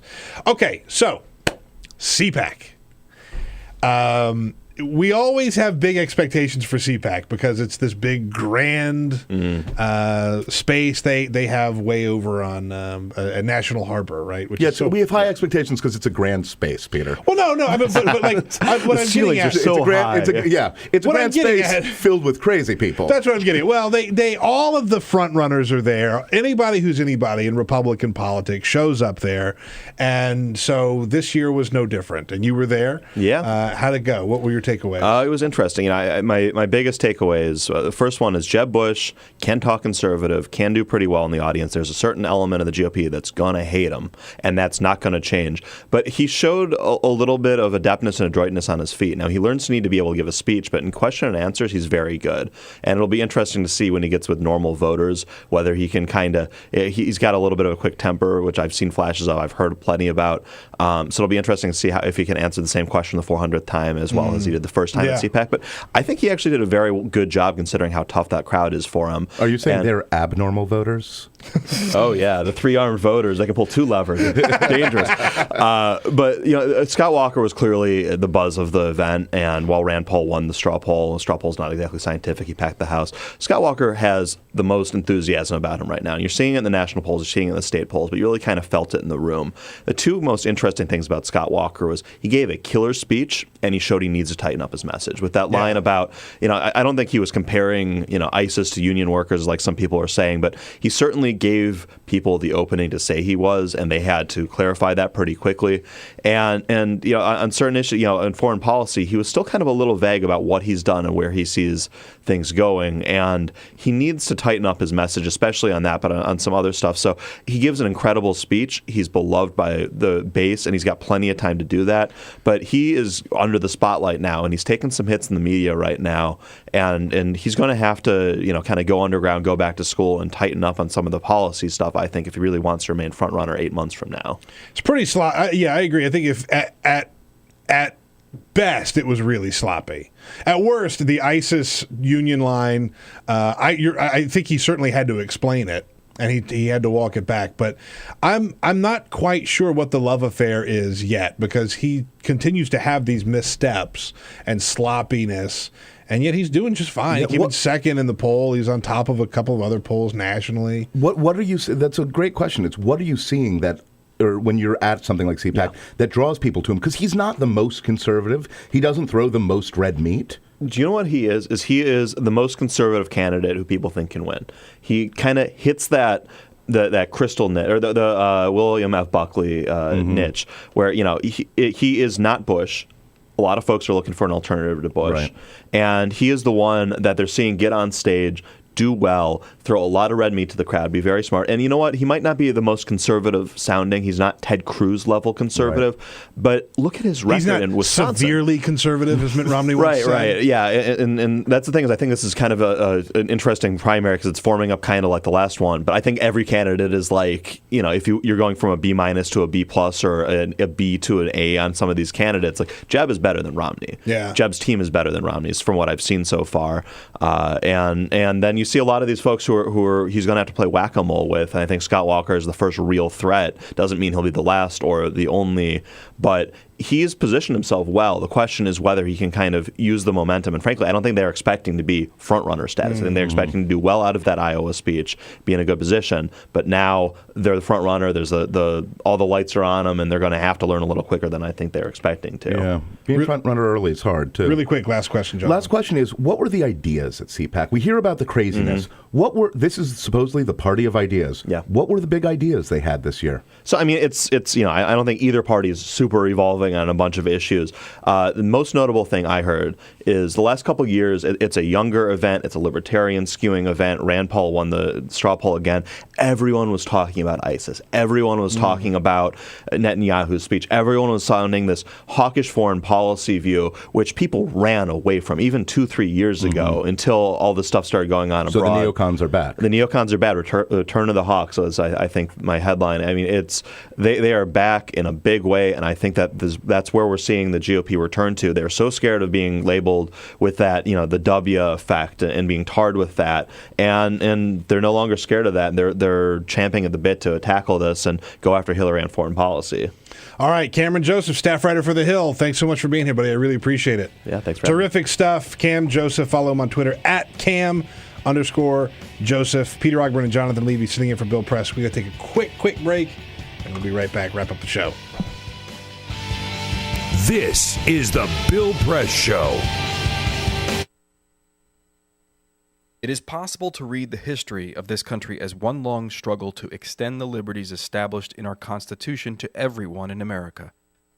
In other words, who, according to our laws and culture, gets to be considered a person? The law creates legal personhood, and movements create law and change culture. So, how have the courts passed laws to shape our culture? That history goes way back before Citizens United. 1819, Dartmouth College versus Woodward, Supreme Court case, turned a corporate charter from a government-granted charter to a contract. This ruling gave corporations standing within the Constitution. 1886, Santa Clara County versus Southern Pacific Railroad. Though the court did not rule on corporate personhood, the decision was subsequently cited as a precedent to hold that a private corporation is entitled to the same 14th Amendment rights of due process and equal protection as human beings. This makes it impossible for us to make laws that treat local businesses any differently than giant multinational corporations, even if their business practices are deemed to be harmful to workers, the environment and communities, or if they have a history of violating the law. Hale versus Henkel, 1906. The court granted corporations the Fourth Amendment search and seizure protection. Dodge versus Ford Motor Company, 1919. The Michigan Supreme Court says the business corporation is organized and carried on primarily for the profit of the stockholders. Stockholder primacy is established. The purpose of the corporation, according to the court, is no longer to serve the public good, as it had been. It is now to maximize profit for shareholders above all else. Pennsylvania Coal Company versus Mahon, 1922. Corporations get the Fifth Amendment takings clause, meaning if you pass a regulation that impacts a corporation's ability to make a profit, that is deemed a taking, and they can sue for the right to future profits lost. This creates a chilling effect, and local and state governments become much more hesitant to pass laws in the public interest for fear that corporations can claim loss of potential profits that cities and states will be on the hook to pay. Buckley versus Vallejo, 1976. The Supreme Court rules that spending money to influence elections is protected under the First Amendment, in effect saying that money is speech. Citizens United versus Federal Election Commission, 2010. Today, the Supreme Court of Chief Justice John Roberts declared that because of the alchemy of its 19th century predecessors in deciding that corporations had all the rights of people, any restrictions on how these corporate beings spend their money on political advertising are unconstitutional. The court's ruling threatens to undermine the integrity of elected institutions across the nation. It's a rejection of the common sense of the American people.